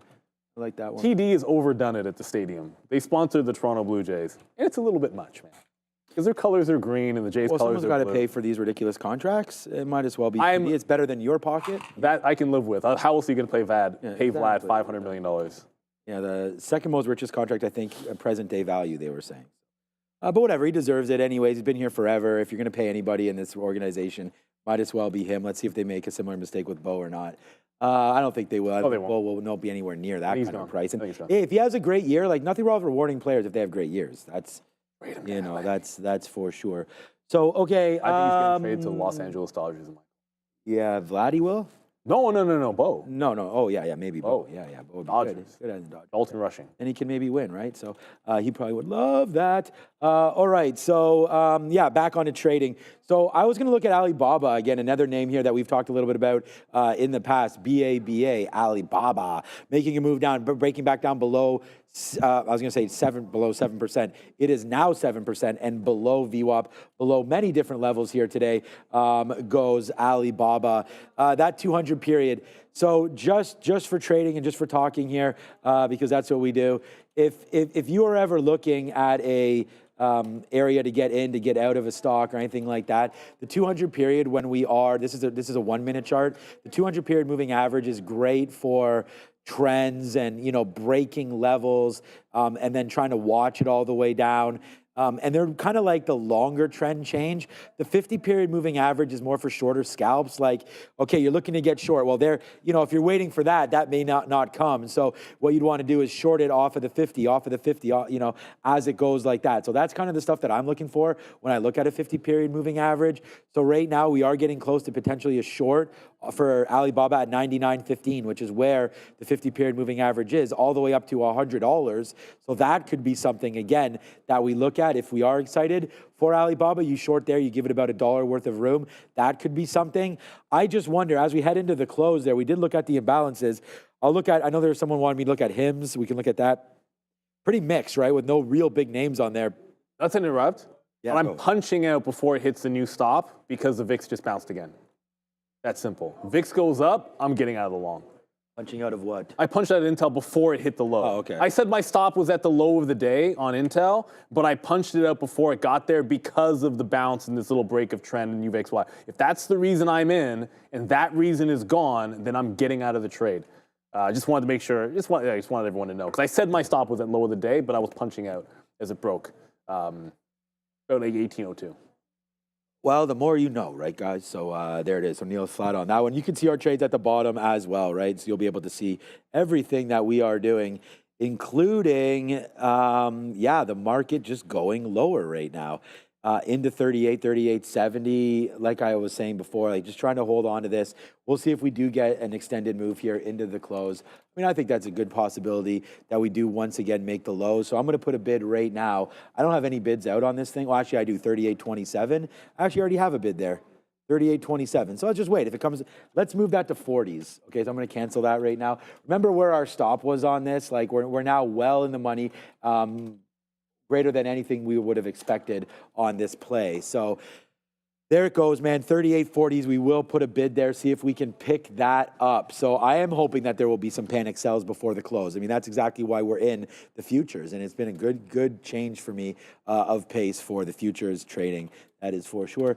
JP Morgan, we were not celebrating, but well, kind of. We were really happy when it made that move back up, and we almost got back to flat for the position that we're in for JP Morgan. But down goes Morgan as it gets right back into 215 again. And there's that 50 period moving average, bouncing there off 219, bouncing there again off 217. I like this for a dip buy. They do report on Friday, so we'll get those numbers Friday early, which means you only have 2 more days to trade JP Morgan before we get to hear what Jamie Dimon thinks about this impending recession. They're at about 60% here at JP Morgan and Goldman Sachs. I'm not sure. They're both around those levels, so don't quote me exactly on that. But we're going to hear more from the quarter, obviously, once, and I assume that he'll be on the call. Someone will ask him some sort of questions about what they're looking at there at JP. So we'll wait to see what that talk is all about. And I think it's going to be something, obviously, regarding the recession and where they think. I expect them to have a good quarter based on the last quarter, but that doesn't mean that they're going to have a good move here heading into tomorrow, heading into Friday. So just stay put. We'll wait to see. Earnings these days are all about future expectations. Has really nothing to do with what you've already done. That's the way it always is. So if they guide and they start talking negatively, this name could go sub 200 again. So, get those knives out if you're interested in JP Morgan, because it went yesterday. These are the levels that I was saying about buying. So I don't have a problem doing that if that does happen tomorrow. JP Morgan or Friday into 200. Let's see what that quarter brings. Bank season is among us, and it starts on Friday. The first round of earnings, right? I mean, we had Levi's yesterday. They were up 11%. I'll just check to see what they're doing now. Yeah, well, I mean, yeah, no. No, I figured as much. Down 8%. So, no. Okay, thanks, Levi's. Right there. Those 501s not getting buttoned tight enough, I guess, as it's a nice downside move. Just also, too, like all the banks, all the underwriters for that core weave all took less money. So they didn't, and a lot of these IPOs are pulling back from this year. So we thought we'd get like a wave of them after core weave. Nope, not so much. Not after Liberation Day. Like is Klarna still even going to come to market? I've heard nothing about it. We were expecting that to get priced this month. Not a peep. And I don't blame them. Why would you want to come to market right now when things haven't really settled down? Like they're buy now, pay later. When everyone's talking about recession risk, that's not going to be a good look for sure. Remember we said the VIX is, so I'm going to go right back over to UVXY. Whoops. UVXY, because you're headed right back up to that resistance spot on the VIX. Now you're like, why wouldn't you just short this? We actually don't have locates for this. And the last I had checked, it was very, very pricey. I think there's something else that we can, I think there's another vehicle that we can trade. But if we get back up to that top, it's 55 on the VIX, it's 52 on UVXY, and that's where the turnaround has been happening. It happened in the pre-market, so you're not going to see it on our charts. But if you go over to the actual VIX chart, this is the next thing I'm looking at. Like right from before, if we double tap this, then I'm going to take another reversion. I'm only ever looking for longs off that. If we blow through, then I think you're hitting lows of the day. I still like Nike, but I didn't want to short the low of the day without this as a little bit of cover. But I think we can jump back. And there's only about 15 minutes left. Check that, 13 minutes left until we get the imbalances. So probably one more shot at it as we're about to test these highs in volatility. And keep in mind, like if you're trading in the aftermarket, you're probably going to want to keep an eye on this, especially overnight, early in the morning as well, because we hit some insane levels. Like the other day, this was up near the $60 level over on the VIX. So just keep in mind on this. Keep an eye on this level, as it's been a big, big one. If we pull back again, I think you get some good scalp trades. Just hearing here, BMY getting some sort of an approval right here. Don't know if it was expected. It's down 5%. Wow. BMY keeps going down low, but we are hearing something now. U.S. Food and Drug Administration approves, here it is here, Opdivo. There it is. All right, guys. I don't even know where to begin. Like these futures, oh yeah, I said we wouldn't talk too much about that, but there it goes to the downside. All right, welcome to the show, guys. It's e-signal time.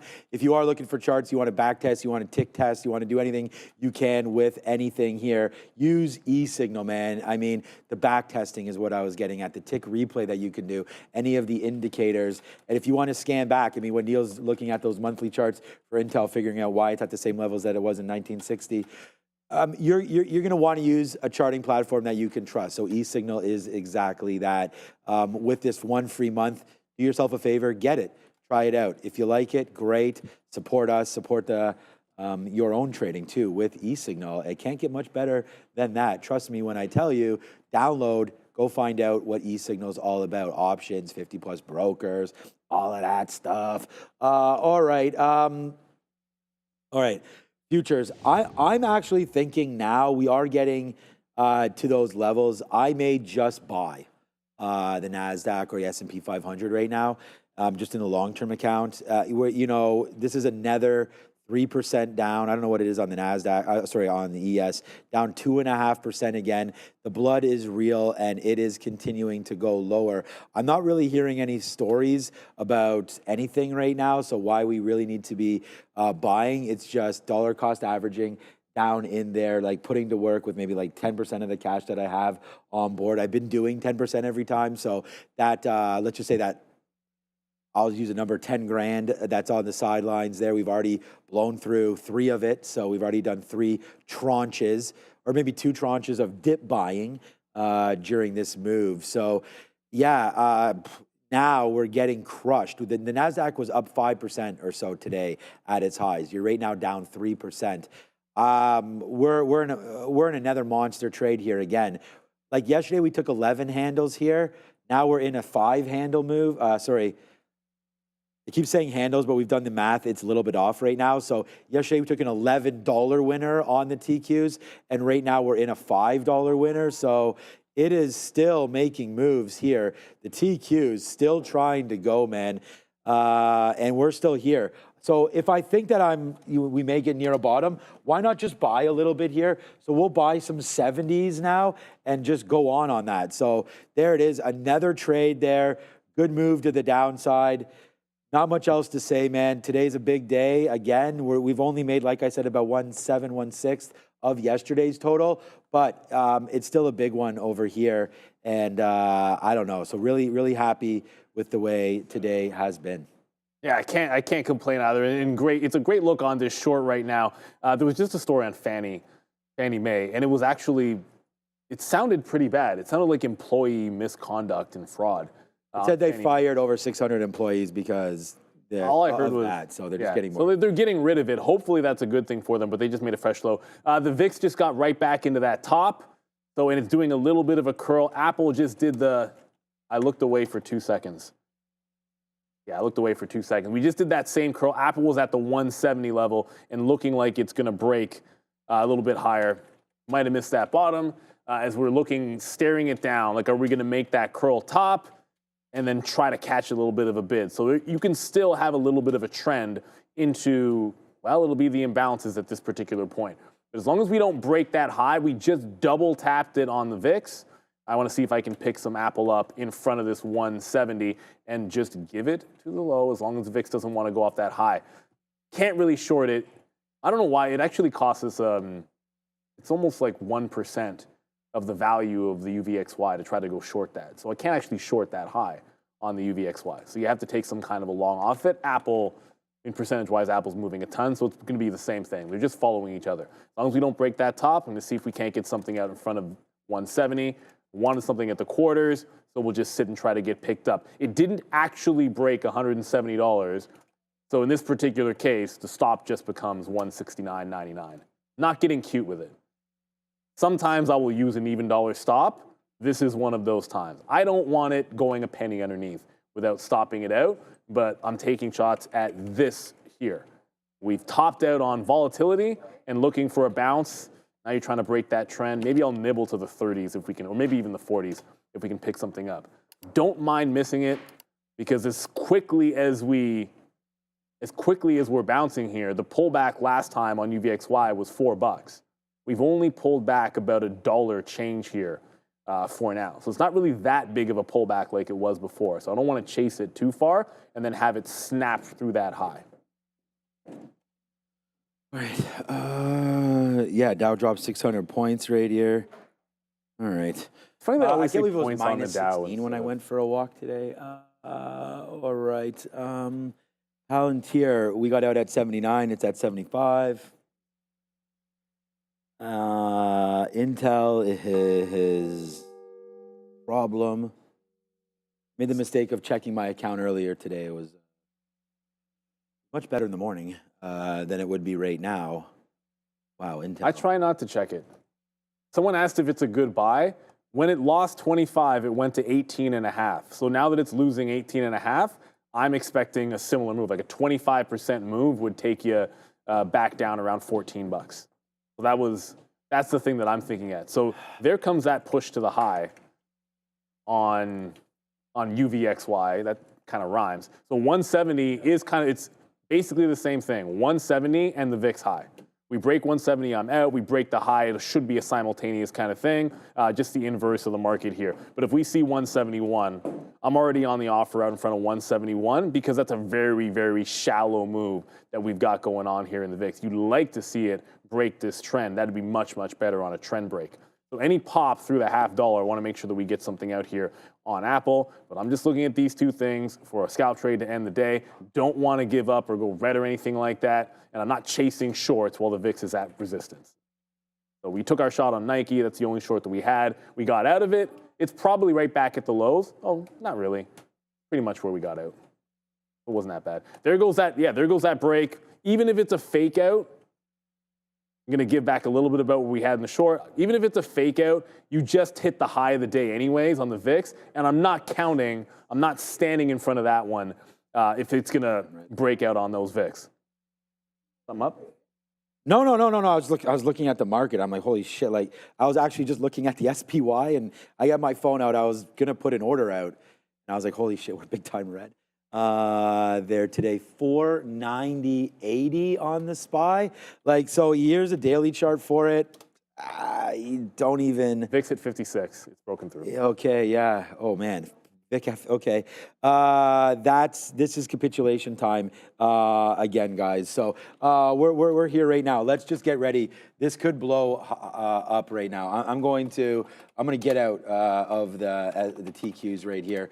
So there it is. So we are now out of the TQQ at this level. I actually getting ready to think about a long right now. So we're going to get out of that trade and then see if we can zoom in a little bit here for that 37.60 or so. There it is. So we actually got out of the Qs down there in the 40s because we sort of had that thought. Let's just see now what it wants to do. Hopefully back there to the upside. But as Neil said, man, put in the chat, like regardless of how you're trading today, if you're greens, let's see some greens. So we'll put the word green there if you're green today. If you're red today, put red. It's been a tough day as we try to get some of that chat going there.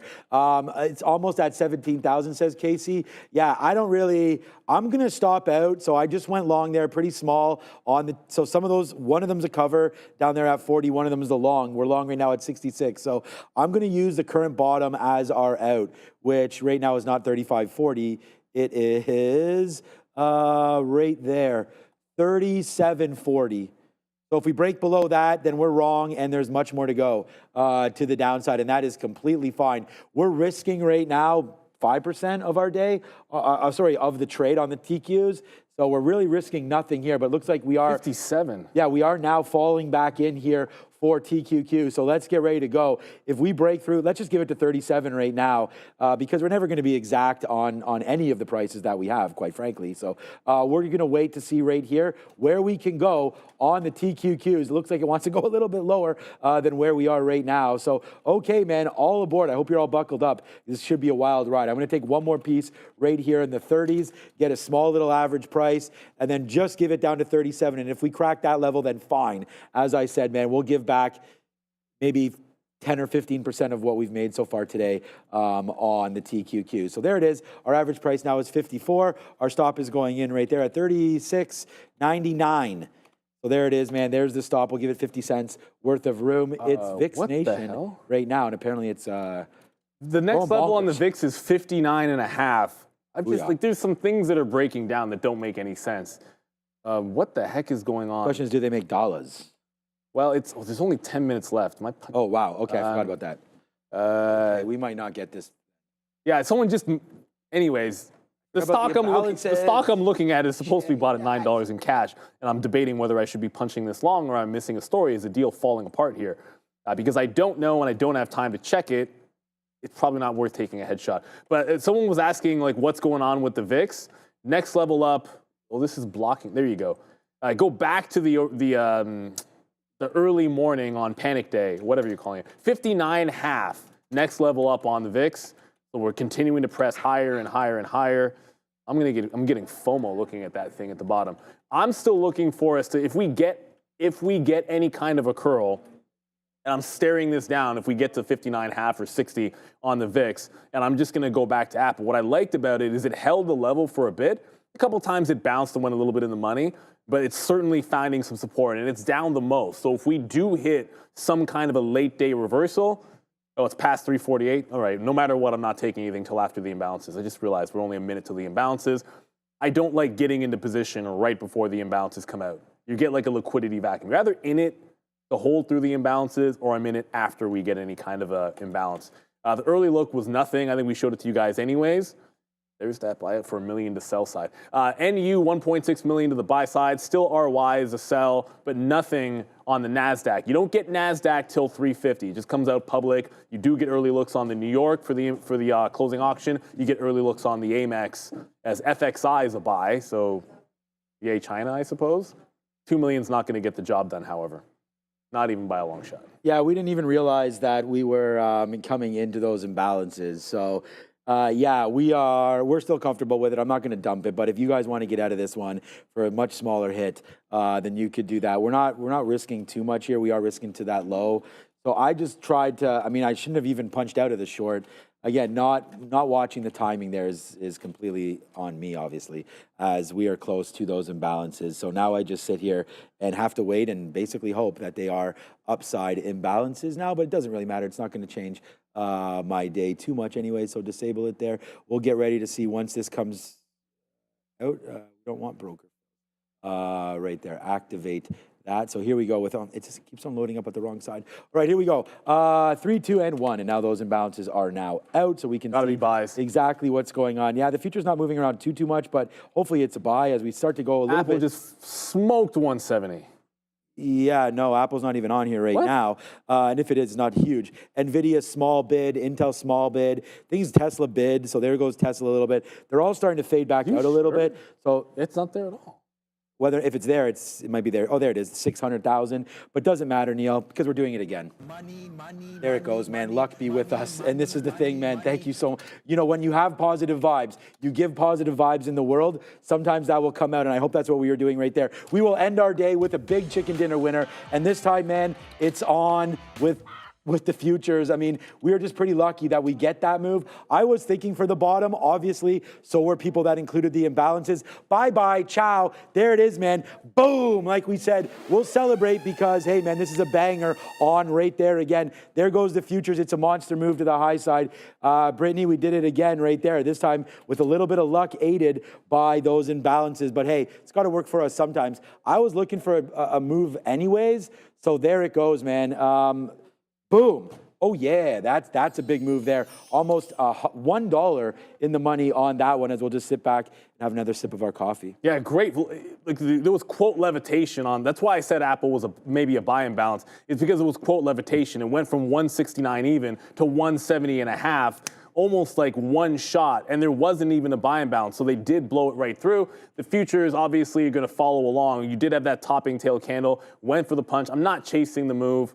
You got to have rules. And for me, if I break a rule chasing it or average into it, that's just not my game. So that's all it is. I did try that shot at Apple. We're staring down 170. I tried to get the fill, but we don't end up getting that breakout. And as I said, I'm not going to chase this move. It's been a good day, and I don't want to turn it red. Like for me, keep it, as I said, following along. That is insane. I assume we had a couple mil on there. Intel will pair off. It's only 3 million shares and it's a $17 stock, so I would not consider that significant, and nothing really big out here. Rig, don't really know why that would matter. 2.2 BKE, FXI. It's not like there are big imbalances out there. As a matter of fact, Dara just said 460 to sell on the market. So you're really just, I guess, relief rally and a little bit of profit taking at the end of the day here. Yeah, no, so far so good here. Yeah, 460 million to sell. NASDAQ a buy, 520. So, all right, thank you, Gwarev. Thank you so much to everybody. Thank you to Hal R and everybody there. It just comes with experience, honestly. I mean, that's what we're talking about. It's just big trading, right? And I just hope that you guys, there's reasons why we're putting up big numbers on the show every day, and we want to thank all of you guys for all of that. I mean, these trades are what they are. I hope you guys just made bank on that. Like Neil said, it's not going to be in everybody's wheelhouse, you know, but this is what trading's all about. This is why we do this, and this is why I tell you, like, you know, we're actively in these names. We're actively trading. So join us every single day as we do this, man. And it's just been a real good day. And we have completely different styles, right? Like I've only traded 4 names today. And you're just going to see there's different styles. There's different styles on the midday and everything. And everybody makes dramatically different trades, money, sizes, all of that. So no matter which style of trading you like, man, we just wanted you guys to be here for the entertainment. So there it goes. It's a nice move here back to the upside in the market, and we nailed the bottom.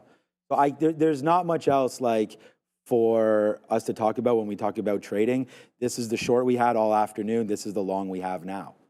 We only have 2 positions, and then we also had Palantir short, which was this. you know, and so we had that short there. We had Amazon long early and we got rid of it. So yeah, man, so far so good. Make sure you do join me every single day with the sticky note as well. And you have Adara back over at the desk. There goes the futures. We actually, here's the NASDAQ grid. Look here. We were expecting Trump to sign an executive order on energy at 3 p.m. I've not heard any comments from that. So just an update on the Trump energy-related executive order. But before we send you back to the guys, we're going to take a moment to thank our friends at Trade the Pool. Because Trade the Pool isn't just a new option for trading, it is a new mindset for stock traders. With Trade the Pool, you can trade real stocks with massive capital and only put down $47 to get started. Your loss is capped. Your profits, unlimited. This is about breaking barriers, not your bank account. So if you're ready to trade big without the usual fear of losing all, head to tradethepool.com. Back to you. Thank you, Darren. It's all about not losing that bank account, right? Like it's whatever it might be. Just make sure you never want to be into something without an out. Know where you're going to be wrong. Have a plan of action in there. We did miss a super chat. We obviously addressed it without knowing we were addressing it. And that was Christopher Mulligan. Honest question: what's the next bottom level of Apple? We answered it like kind of a couple of ways here. Obviously, was looking for a day trading bottom at 170 and that push back through. So I looked to punch out to get out when it broke the low and maybe punch back in. The other way you play, like I could have held through 170 and put a 169 stop on, but not with the imbalances on the other side. And then when we're talking about it on the daily chart, I just feel like we're on a collision course, barring any kind of a change. The next support is 1 day away here at $164. You do today what you do tomorrow, what you did today, and you're right at the big support level with nothing underneath it until we get to the 130, 140 range. That's a low. I mean, that's for sure a buy on Apple. I'm a buyer of Meta instead of Apple on these dips, so I don't plan on doing any dip buying in Apple. And they have a small dividend, so technically I'm kind of always buying it when you really think about it. But it's only 1%. They pay a better dividend than Apple, I think. Or than Intel, I believe. Intel has no dividend. No, they didn't cut it 100%. They cut it by 90-something percent on Intel. It's effectively no dividend. That's why I joke about Apple having a better one. Yeah. I think Apple's probably 1%. Okay, so yeah, not much else, guys. Join me and Brian Shannon here tonight. Thank you, Bears vs. Bulls, for posting that up. As yeah, man, we don't sleep around here too much. Especially, I was going to say, it's funny because we just had that talk about sleep. I've been getting pretty much no sleep the last couple of days, and we're just firing off big wins and some good trades here. So make sure you do join us. I'm going to try to get some more tonight. The problem is White Lotus, I didn't realize it was an hour and a half. Normally it's an hour. So we didn't hit the pillow last night until about like 12:30.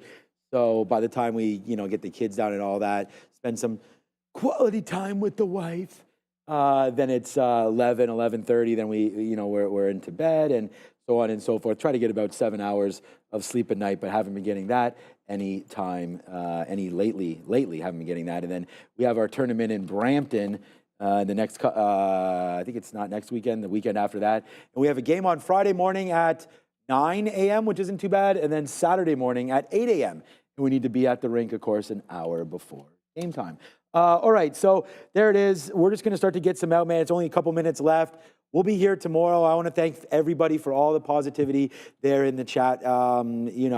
It's been great. It's been a great experience.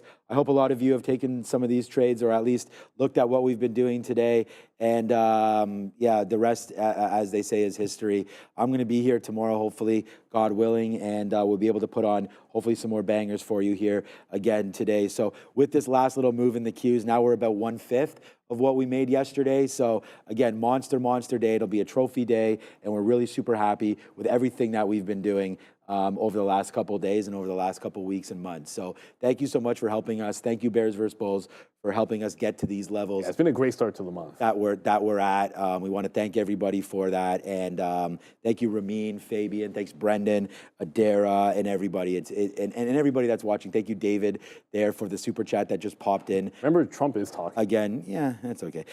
Shorty had them apple bottom jeans. Yeah, so, I mean, 100%, man. Randy started wearing those around today, and you can see what the market did as soon as we identified that. So there it goes. I mean, the long is actually just this long trade is huge. And we already had the short and the long from before. So, yeah, less than a minute to go. It's been a good day. Join me and Brian Shannon very, very soon. Yeah, Trump's speaking now, apparently. Yeah, well, he's signing some executive orders. Well, he started at 3 o'clock, so usually signs a bunch of stuff and then he starts taking questions, and inevitably tariffs come up because that's what he talks about, that everyone asks about. Right. You know, obviously you'll be able to, anything that he might say, if he says more stuff negatively or strong armoring China, it's already bad enough over there. Remember, the futures are going to move. Remember, the VIX doesn't sleep. The markets don't sleep either. So you will see aftermarket action and overnight action on anything that might come out of that. But with only about 30 seconds to go in here, I do believe Adara is going to be on the bell.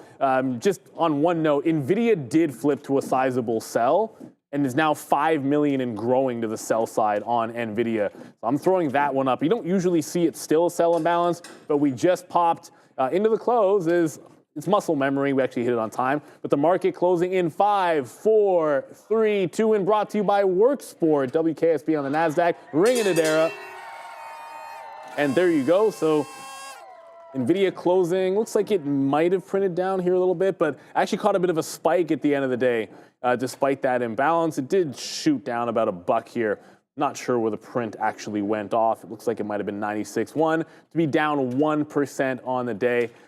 Kind of a nasty reversal that we had here for sure. But that's how the day was.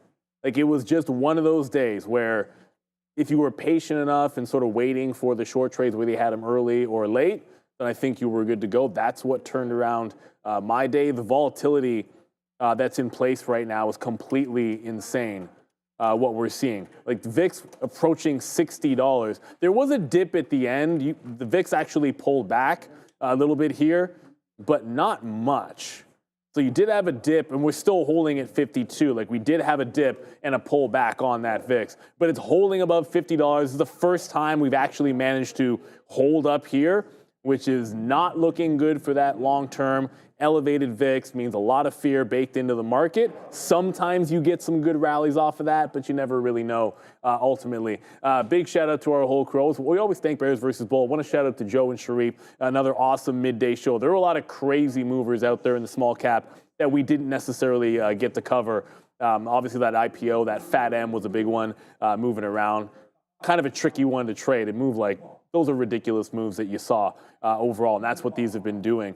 Another thing that we didn't talk too much about, which obviously connected tariffs, big time flush down in all of the Chinese ADRs, is they're under so much pressure right now.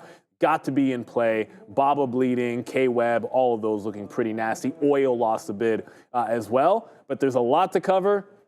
It's going to be done with our special guest, Brian Shannon, as well. You've got Adara at the desk. You've got Sean at the desk.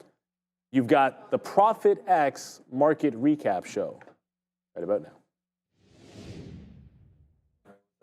Hi. Yeah, so I just got flattened out. Well, I didn't get flattened out. I just took out our position on the Qs. So I'm a little bit late coming over here. But how's your day? My day has been good. My day has been chaotic. It's been lots Are of you wearing news. those glasses all day? Yeah, I've been. Oh. I'm wearing the Hello. glasses like a couple times a week now. Just I like 'cause them. Contact lenses. Thank you. What do you prefer, the contact lenses or the glasses? I have not worn glasses for years, so I'm still getting used to them on my face. Yeah. But I honestly like both. It depends. I think my eyeballs prefer when I wear glasses. Right. I think I myself might prefer wearing contacts, but I'm getting more used to the glasses. It's a good time. And we are brought to you by Profit X, this recap show today. And soon we will have Brian Shannon in just a moment, not a moment, like 10 minutes, but we'll have him there soon. And Brian Shannon will hopefully give us some awesome market insight. He was talking about how we keep thinking we're going to have a turnaround Tuesday, but then we keep on dropping. That was a post on X. So lots of exciting questions, I am sure, to ask Brian Shannon. If you guys have any questions, maybe put them in the chat. We can try to see if we can get to those as well, Sean. Sure. But I saw that sector board. It's funny, this morning I was looking at the sector board and we were bright green. And what I just saw over your shoulder there was very not pretty. No, I don't know. I was talking about that, with Sharif. We talked about buying early today. I think there is going to be some dip buy opportunities. I don't know if that opportunity is now or not. Why do we have the industrials up here? XLI with the move down. Let's just have a quick look at the triple Qs. Yeah, so Cure that. We did have a nice downside move there into the close. Let me just see what time frame we have here. Yeah, so boom, we had this short and we had this long. We talked about that things are getting a little interesting there as the VIX went to 56, the VIX went to 60, and then boom goes the dynamite right there, back up on the triple Qs. Look, we did, I mean, there's lots of highlights today. I do want to show everybody, I'm still here with you, man. I mean, I only do this show A, because I was asked to, and B, because we got to trade. Traders want to trade, hosts want to host, and right now we're hosting the recap show. So I want to make sure that everybody knows we are in here. We're watching out for the chat. We've got Brian Shannon ready to come through to answer any questions about maybe dip buys, where can we get in, what's up with the anchored VWAP. So a big shout out to everybody that's with us, including Adara in the chat as well. So you guys can ask us any kind of questions. Look, after yesterday's incredible red to green push, the markets did pretty much the exact opposite today as we went green and then right back into red. Yesterday, the NASDAQ was able to hold on for dear life, down opening the day up today, but closing yesterday 0.1. Today, we have that downside pressure, not only in the Qs, which go down out 1.87%. You also have the S&P 500 down 1.5% today as well. And right now we do have President Trump. Right, where is he talking? Is he at the White House? Is he at? Well, he was supposed to do this again. Donald Trump and being on time are two things we've realized are not necessarily, correlated. I got an infographic for you. Yeah. What is it? The presidents, because Obama, which might surprise you, was apparently the one that was the latest. Really? Or also, because I've read that before, there must be some kind of, why does that say? Yeah, there must be some statistics. That. Yeah, I don't know. I mean, it might be like, was it Reagan? Like, I have no idea how far back these go, but I do remember that. And then, of course, Joe Biden, he always had his in the afternoon so he could wake up and everything and then come to those hopefully on time. I'll look into that, though. That's pretty, I'm sure there's some stats somewhere for that. But also, I think the thing right now that Trump that was having was he was supposed to have it at 3. That's why I brought up his punctuality. And it was supposed to be his signing of executive orders. And what's interesting, too, is usually they'll just say Trump signs executive orders. Today on his schedule, they were calling it an executive order signing event. So it's not just a signing, Sean, it was an event, and that event was called the Unleashing American Energy. He's saying that they need double the electricity that they have right now, and by they I mean the United States, because that needs to be powering AI. So Donald Trump, Caroline Leavitt earlier, his press secretary as well, she said that he was going to be talking some drill, baby, drill. Right now, all the comments I'm seeing are on AI and electricity. We know he has a lot of thoughts as well on windmills, so there's lots of different approaches to this energy and electricity take that we could have, but right now, he's just talking about AI. Yeah, we did see today, we can look at FXI as we had some retaliation from the Chinese today as well. FXI only going out down 1%, so that's nice at the end of the day. We did get a nice rally back for many of the ETFs, especially the long-only ETFs there today as FXI does bleed down through. We have talked about this even with Brian. We had now I'm kind of centered. There, now I'm centered. We did have this talk with Brian about Chinese equity and where we're looking for the next sort of leg there. We did have it with Steve Thielman as well back last Thursday when we talked to him, and he liked the China story. But honestly, now that you're broken underneath the 200 period moving average, I'm a little worried about it. I mean, look at a name like Alibaba. And the story today, of course, was with U.S. Trade Representative Jamieson Greer was questioned about Trump's policies and the White House. So there was some back and forth there. U.S. will be implementing 104% tariffs on Chinese goods starting April the 9th. 104%. So get your Temu right now. Not only do you have to buy the product 3 times because it's going to fall apart on you, now you're going to have to pay 100% more for those products as well. So that's not a great sign. But look at Alibaba, man. You want to talk about a fall from graces? We were just at $140 like a week ago. Maybe a little more than that. Let's give it to this day. March 27th, we were $137.50. You're now down to $99 on Alibaba. So, I mean, these names continue to get hit and get hit pretty hard. Actually, I don't mind. I don't mind this shirt up here at all. And so we look at that. It's a nice move down there for Alibaba, trying to bounce right here off of $96. The 200 period moving average. Adara, you may ask me, Sean, what was the one green sector today? What was the one green sector today? Thank you for asking, Adara. It was actually GLD. We actually had gold. Gold up 0.5% today. So there it goes, gold. Again, this is going to be the name that I think we could probably start to leg into, especially if you're a little nervous about what's been happening here. Tariffs or not, I think gold works even if we resolve this tariff issue, because Trump has, guess how many more years? 3.75 Pretty more. much 4. Yeah, exactly. I was going to say, I didn't know the exact if he's been in for a quarter of a year or not, but he still has many more years to go, many more great years. Whether or not that means gold goes up, whether that means oil goes up or not, I think there is an appropriate. Did you like that switch? I went from one camera to the other one there, Remy. That was pretty good. That was pretty good, right? So we don't know where we're going to be investing our money in a safe spot. So I think actually diversification, if anything, that's not really, it is going to be your word of the day, but it's not like a complicated word of the day.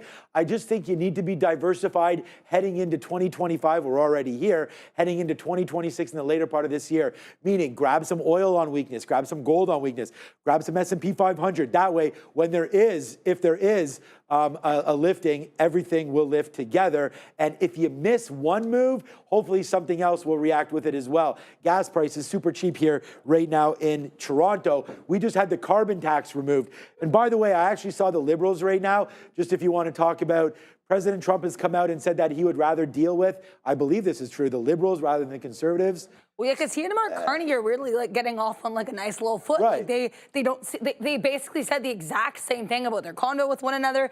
And then what's interesting too is I had to like reread this 3 times because I was confused by his wording of this.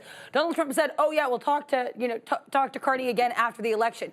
He did not say talk to the Canadian Prime Minister after the election. He said talk to Carney, which means he is either assuming or hoping that he's going to be dealing with Carney, which I thought was a pretty interesting tell. So I think you're probably correct.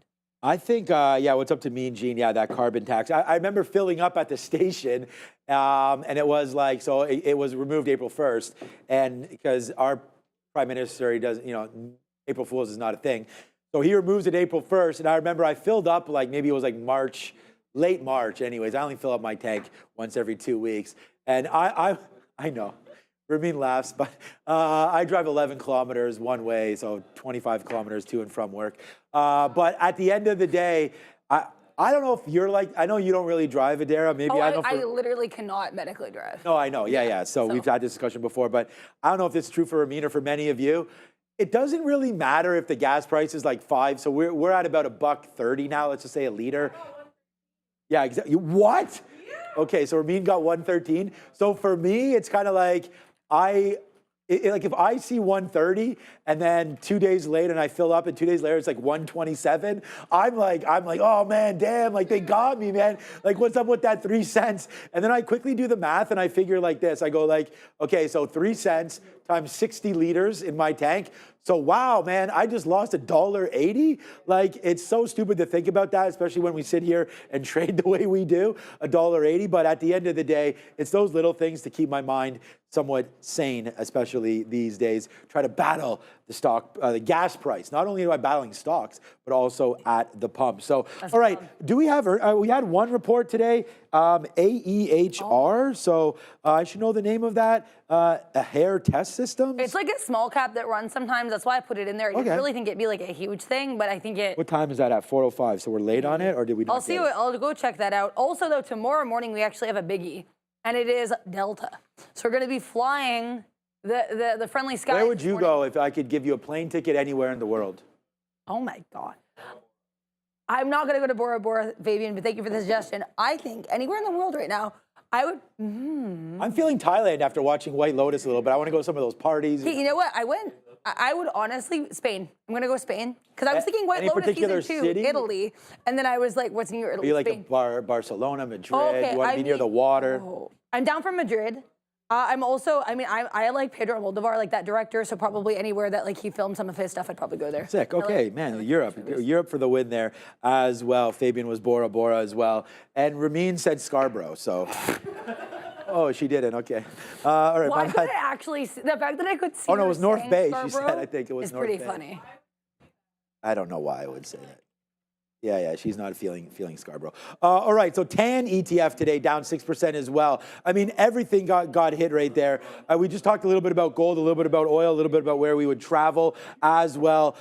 You know, a name, if we're going to talk about some stock, that I actually think, again, not just because of all the Minecraft stuff and all that, you know, McDonald's actually, I'm wondering about a McDonald's via Wendy's, via Cava, via something like that. McDonald's actually holding out pretty good at these levels. We'll wait to see. When do they report? May 1st.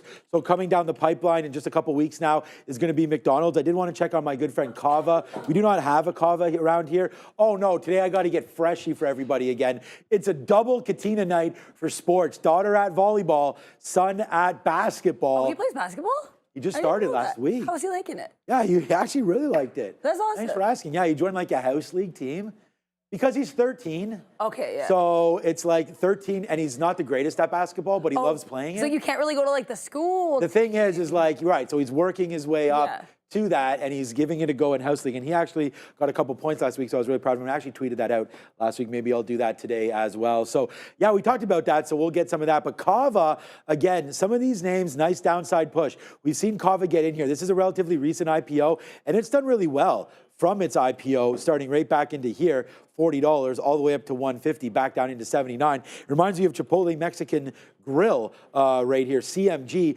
as many of these names get to the downside. And what a difference a brand makes. I mean, you've seen McDonald's there. McDonald's is also a real estate play as well, so you can check out that, as many of those stores are corporate owned, so they own the lot and the space, so there is something to be said about that, because there's a lot of McDonald's at wicked spots, in either airports or just in primetime locations. Starbucks around here recently, and not recently, during COVID, closed a bunch of stores. I didn't see the same there with MCD. We also have Wendy's. Again, I'm just showing you some of the charts here, Ramin, if we want to. Like, a lot of these fast food joints are downside, which makes me think, and we talk about this with Michael Noss, relative strength, right? And so I'm just looking at a name like McDonald's. If you are a little nervous about, first of all, RFK, I don't know if that's going to be anything there. It doesn't seem to be affecting it that much. I remember that one tweet that they put out was RFK, I think Elon maybe, Donald was there, somebody else. They were all in, I think it was Air Force One, and they were mowing down some Big Macs there. What would be your go-to? I'm still a Big Mac guy. I think we've talked about this. I like the quarter pounder with cheese, but like I find it to be a little bit too much sometimes. So I will get the little, like, you know, the cheeseburger for kids. I'll get that burger. Yeah. And then I will get the cranberry orange muffin, and that also, okay, you know what? I love the frappes in the summer. I love those. I've never had one there. Okay, so they're good, but it's funny. Toronto has them, like, not year round, but they have them much more often in Winnipeg. You have to pray that you are at a location that has them at a time they have them, or you're not getting them. So, like, shout out to Toronto McDonald's, because they're better. I did want to look through this heat map just quickly, but yeah, I forgot about Yum Brands, because Yum Brands, again, Kentucky Fried Chicken and whatnot. That's a good look there. Whoever put that there in the chat, let me just call you out real quickly. Actually, I don't even see you anymore. But when you mentioned Yum Brands, good look on that one, as Yum still above the 200 period moving average as well. So I don't know what just happened to my ETF watch list here. But let's go have a quick little look here at what was moving around today. So today, again, pretty good opportunities to pick up something on the cheap near the end of the day, but you have to wait for these stocks. And I see my guys now in on our meeting. Brian says the same thing, man, and it's wait until price action can show you something. Let the stocks prove to you that they want to be bought. I'm going to ask Brian about JP Morgan, because JP Morgan today up 1.1%.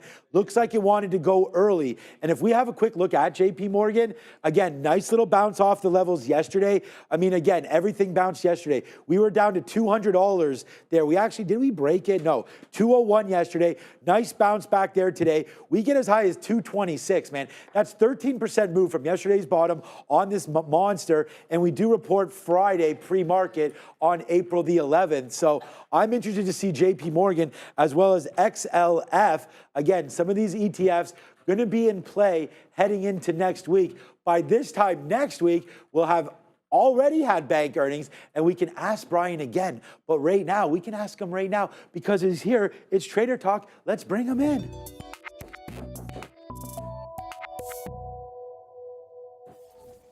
All right, Brian.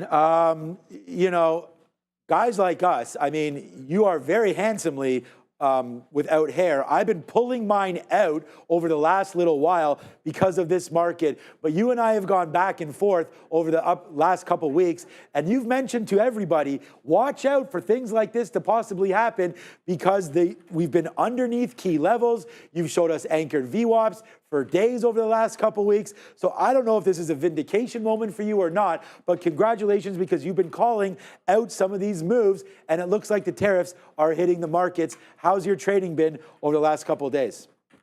You know, yesterday was a good day. Last week was good. I kind of got a little sloppy today, truthfully, Sean. So today I just wasn't there. You know how they have those days. That was one for me. But overall, I mean, the market's doing, kind of what it's supposed to. Unfortunately, it's still, below the key moving averages that you mentioned, in particular, that orange one on the right. That's the declining 5-day moving average. And we're below declining 20. We're below declining 50. We're declining 200-day moving average. And that tells me these markets are going to need some time. We're going to get rallies, but it's going to take time. I don't think that we're going to turn around like we did in COVID. I think that maybe something like this. So if they don't scare you out, they'll wear you out. This is a troublesome time for these markets. Would there be a area that if you got an indicator that maybe this market was about to bounce back up, maybe let it settle down a couple of days, get a couple green candles in there, start feeling a little bit better about yourself and about the market? Has there been a sector maybe that you're looking at as potential rebound there? Or are we just looking at the SPY for an overall rebound in the whole market? Is there something that's really sort of tickling your fancy here, ETF-wise or sector-wise? We spoke about energy last week, Sean, and energy had been holding up at that time. If we go back to where we were just 1 week ago today, it was right here, and it looked like it was getting ready to break out. And instead, the next day, it completely fell apart. That was last Wednesday, Thursday, Friday, Monday, Tuesday. Yeah. So it fell apart there. And the way I always tell people to handle that is if you were long here, that the way to do it is it sucks, but wait for the first 5 minutes of the day, set your stop below the low of the first 5 minutes. If it bounces, great, you're in crisis management mode. And, then maybe you get out right here to minimize the risk. But if it makes that 5-minute low, that's where I was suggesting people take your medicine right here. And that's why we do that. That's what stops are for. Stops are our friends. They protect us. That as much as a 4% decline overnight sucks, it's certainly not nearly as bad as a 20% decline in 2 weeks or 1 week. Yeah, our friend Neil says it's okay to be wrong. We just don't want to stay wrong. And I think that's perfectly highlighted there by some of those targets. And even on a day trade, and I know maybe you're a little longer term, but I'll set a stop even for like a 5-minute trade. I mean, you never know, especially these days, if the market's going to blow up on you at any point. I mean, we had a nice little rally there at the end of the day. I know you mentioned that today wasn't, the greatest day there, but you could see that little rally at the end of the day. That gave us a little bit of hope for maybe a better day tomorrow, but we don't have anything as far as news to hit. Trump, this is going to be a tariff story.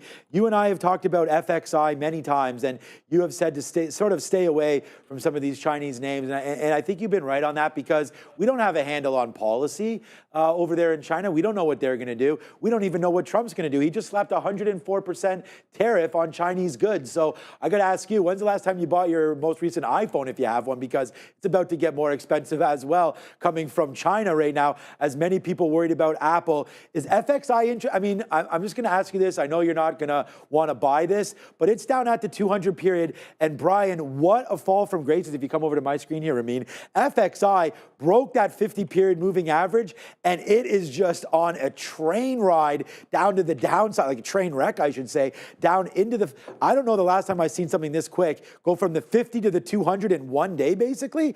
There's that little island in the middle, and then boom, what's up, Hawaii? All the way down into there now, into $30 and looking lower. My guess is you're going to stay as far away from China as possible. I made it a policy of mine not to trade these stocks about 10 years ago. I got burned on some of them overnight on a couple of occasions. And then I said, I just can't manage risk in these stocks because every single day you get a gap. It just doesn't not gap. And I don't understand why people trade these things. Unless you're a Chinese citizen or you're trading during trading hours in China, you just cannot manage risk in it.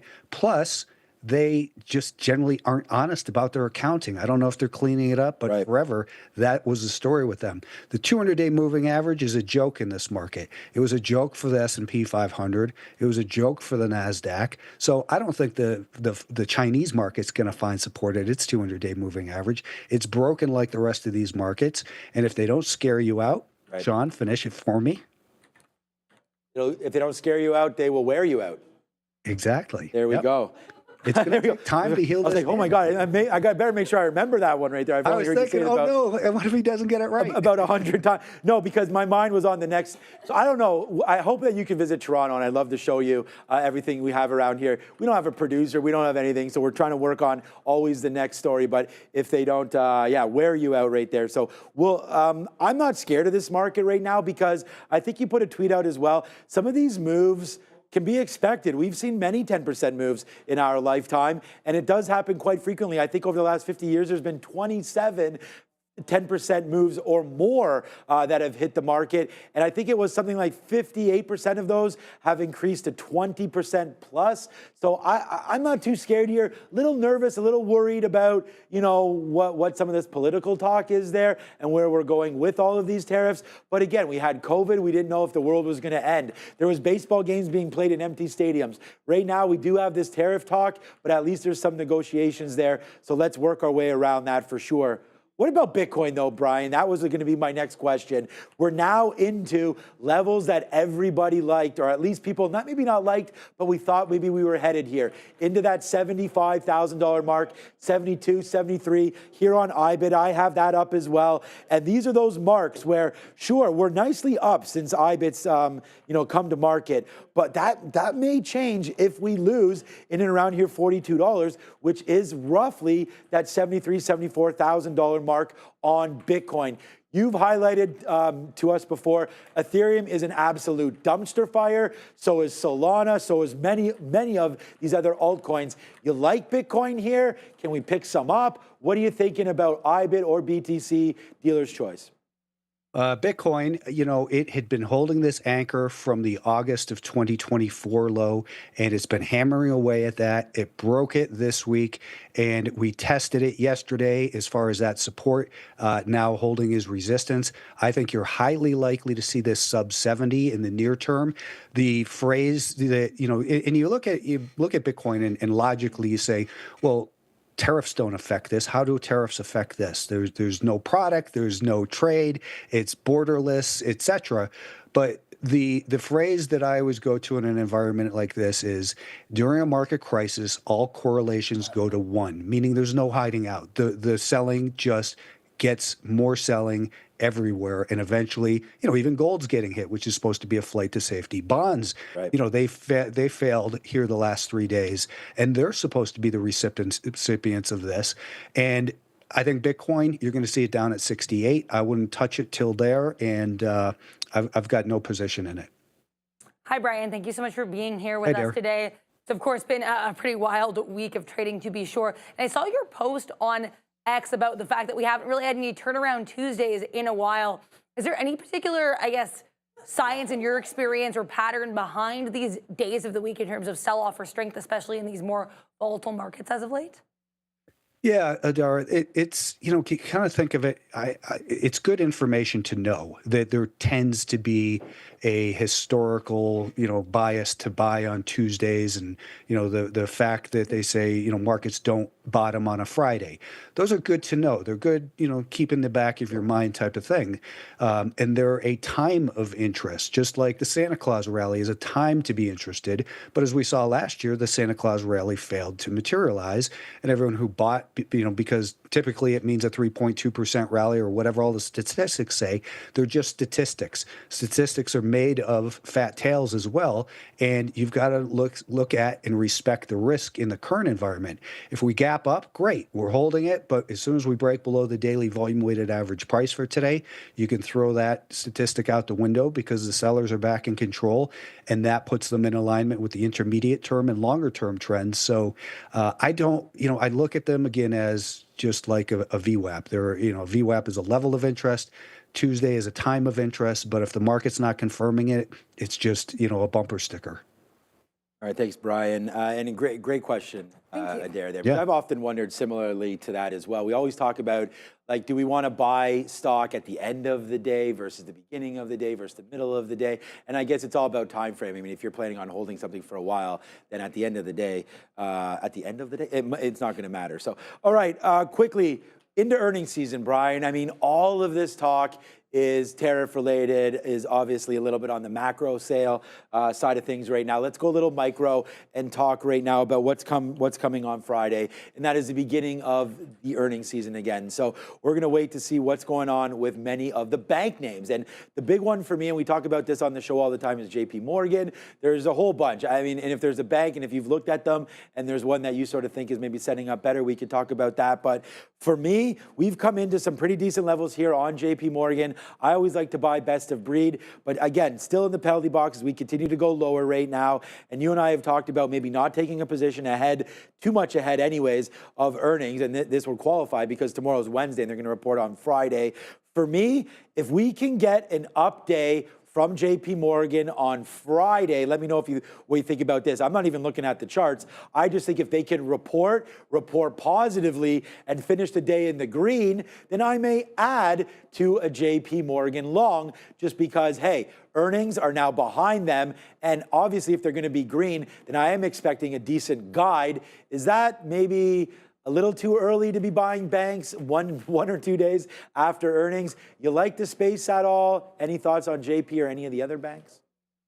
Oh man, see, I don't want to sound negative here, but we're in a downtrend, and it's very clear when you look at the weekly chart of JP Morgan here that we had the pattern of higher highs and higher lows, and things were great then. But we've broken down. We made this low. We made a lower high and a lower low. So if we get strength in JP Morgan off an earnings and it rallies up towards here, my suspicion is that I highly suspect that institutions will use that as an opportunity to sell into, and it's going to take time, just like it did over here, for JP Morgan to turn itself around. It's just not going to happen. Earnings, I don't think are going to matter this quarter. It's all about the tariffs and what people are saying in the earnings conferences about tariffs and all the rumors and so-called news out of Washington and every other country that the U.S. has picked a fight with.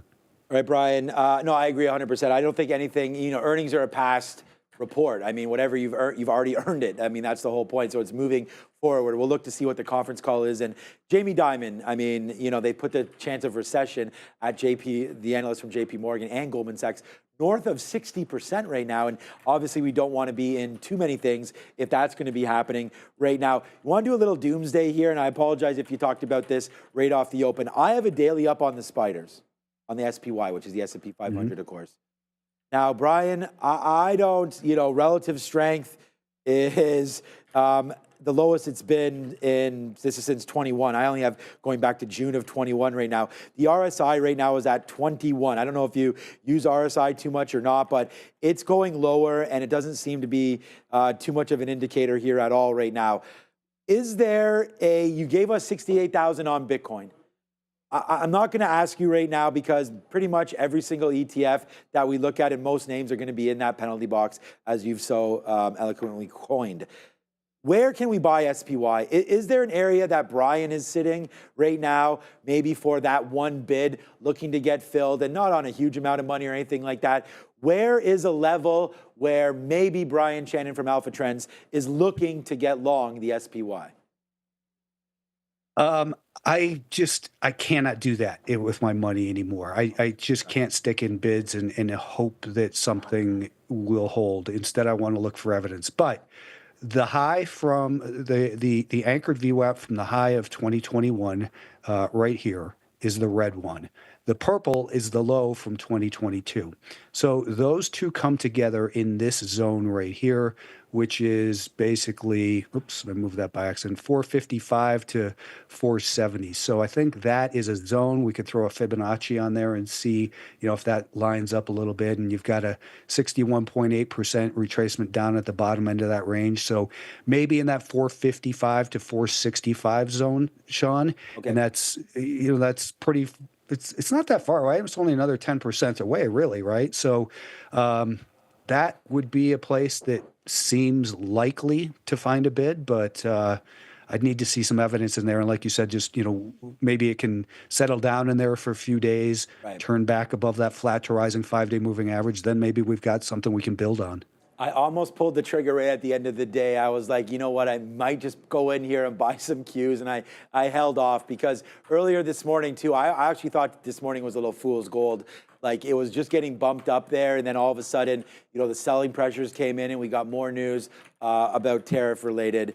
I guess I was going to say news again, but tariff-related situation. Updates, good one. Yeah. I always have to look to Adair, the smarter one here. So that's good. Thank you, He's Adair, got the for that. glasses. The thing is, Brian, I've already been talking all day, so I do appreciate your patience with me here as well.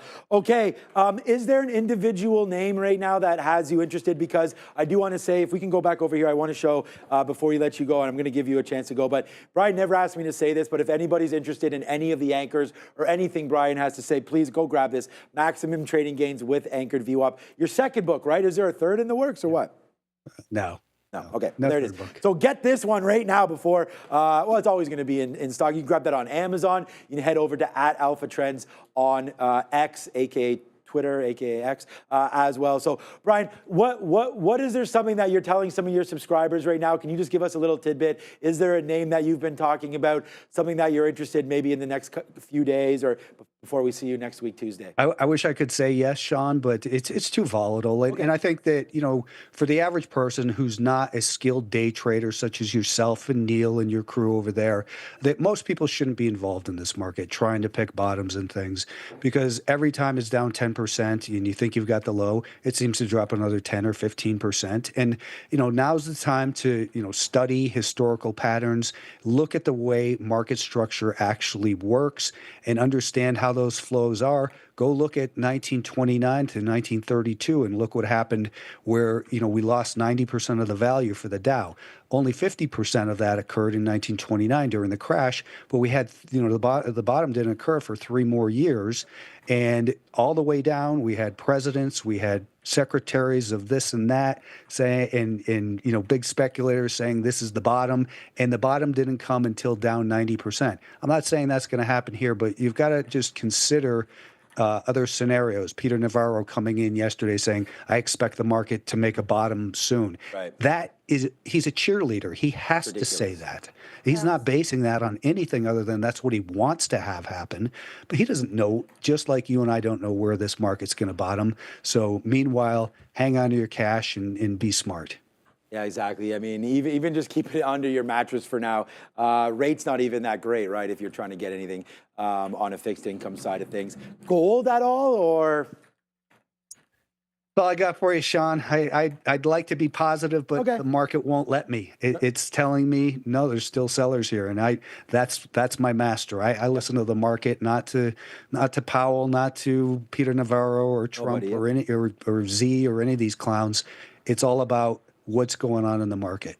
Yeah, no, 100%. I mean, no better word spoken. We have to speak from our heart and what we truly do feel. And I mean, again, when it's your own money, I guess we're going over, Brian. When it's your own money, you have to be very, very careful with that. And I think it's right now the wise thing to do. Sit down, wait, relax. We've just had back-to-back 20% years. So yeah, a little bit of a flush seems to be what's coming and what we're in the middle of right now as well.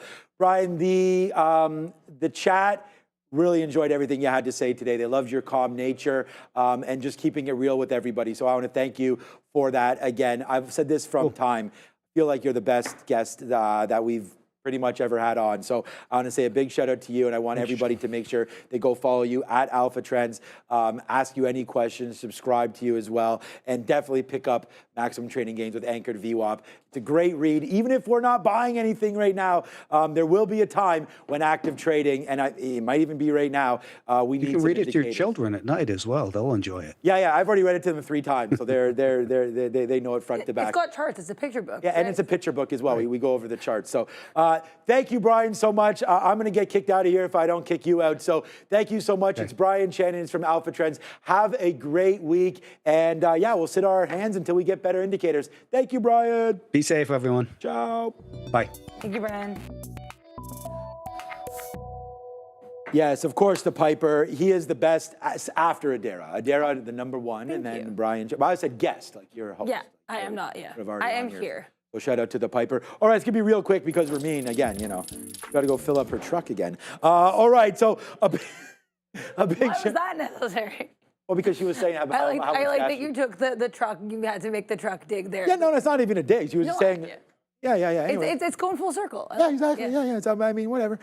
Brian is a real one, Charlie Taft. So we want to thank Brian for coming on as much as he can. He sounds like a calm villain. Yeah, I mean, that is kind of is, nice and easy, relax. The thing about it is, as long as you're making, you have to make sense to yourself, and then sometimes it's hard to express it to others. And I think Brian does an absolutely amazing job of that. I kept on trying to ask him, is there anything you want to buy? But he stood true to it. And right now, there isn't much out there, not even gold right there. So what's up, Matt? He's a real human, is Matt. So thank you, Matt, for being there. Norman, you are special. So thank you so much for that. Damien Olivares is here as well. Charlie, Bears vs. Bulls, of course. David, Scott, Piper, XDAMI. How do I pronounce it? XDAMI. David, thank you so much for the super chats as well. Yeah, the Maple Leafs today facing Florida Panthers. So you like Florida Panthers or Tampa Bay Lightning? Which would, instead of the names there? I think I like the Panthers. Panthers is weird because they're on ice. It doesn't make sense to me. I will go Tampa Bay Lightning because they can be lightning fast in their skates, and that's something I can get behind. I like that. Anybody in the chat here? Yeah, I mean, we've got Michael. We have Mabu. Thank you. Are you Lil Mabu? No, I'm joking. But thank you very much to Mabu. Thank you to Derek Thompson, Sebastian, Mr. Henry, Al. Thank you very much to Bears vs. Bulls for what you do every single day. Wait, Sean, have you heard of Lil Mabu or no?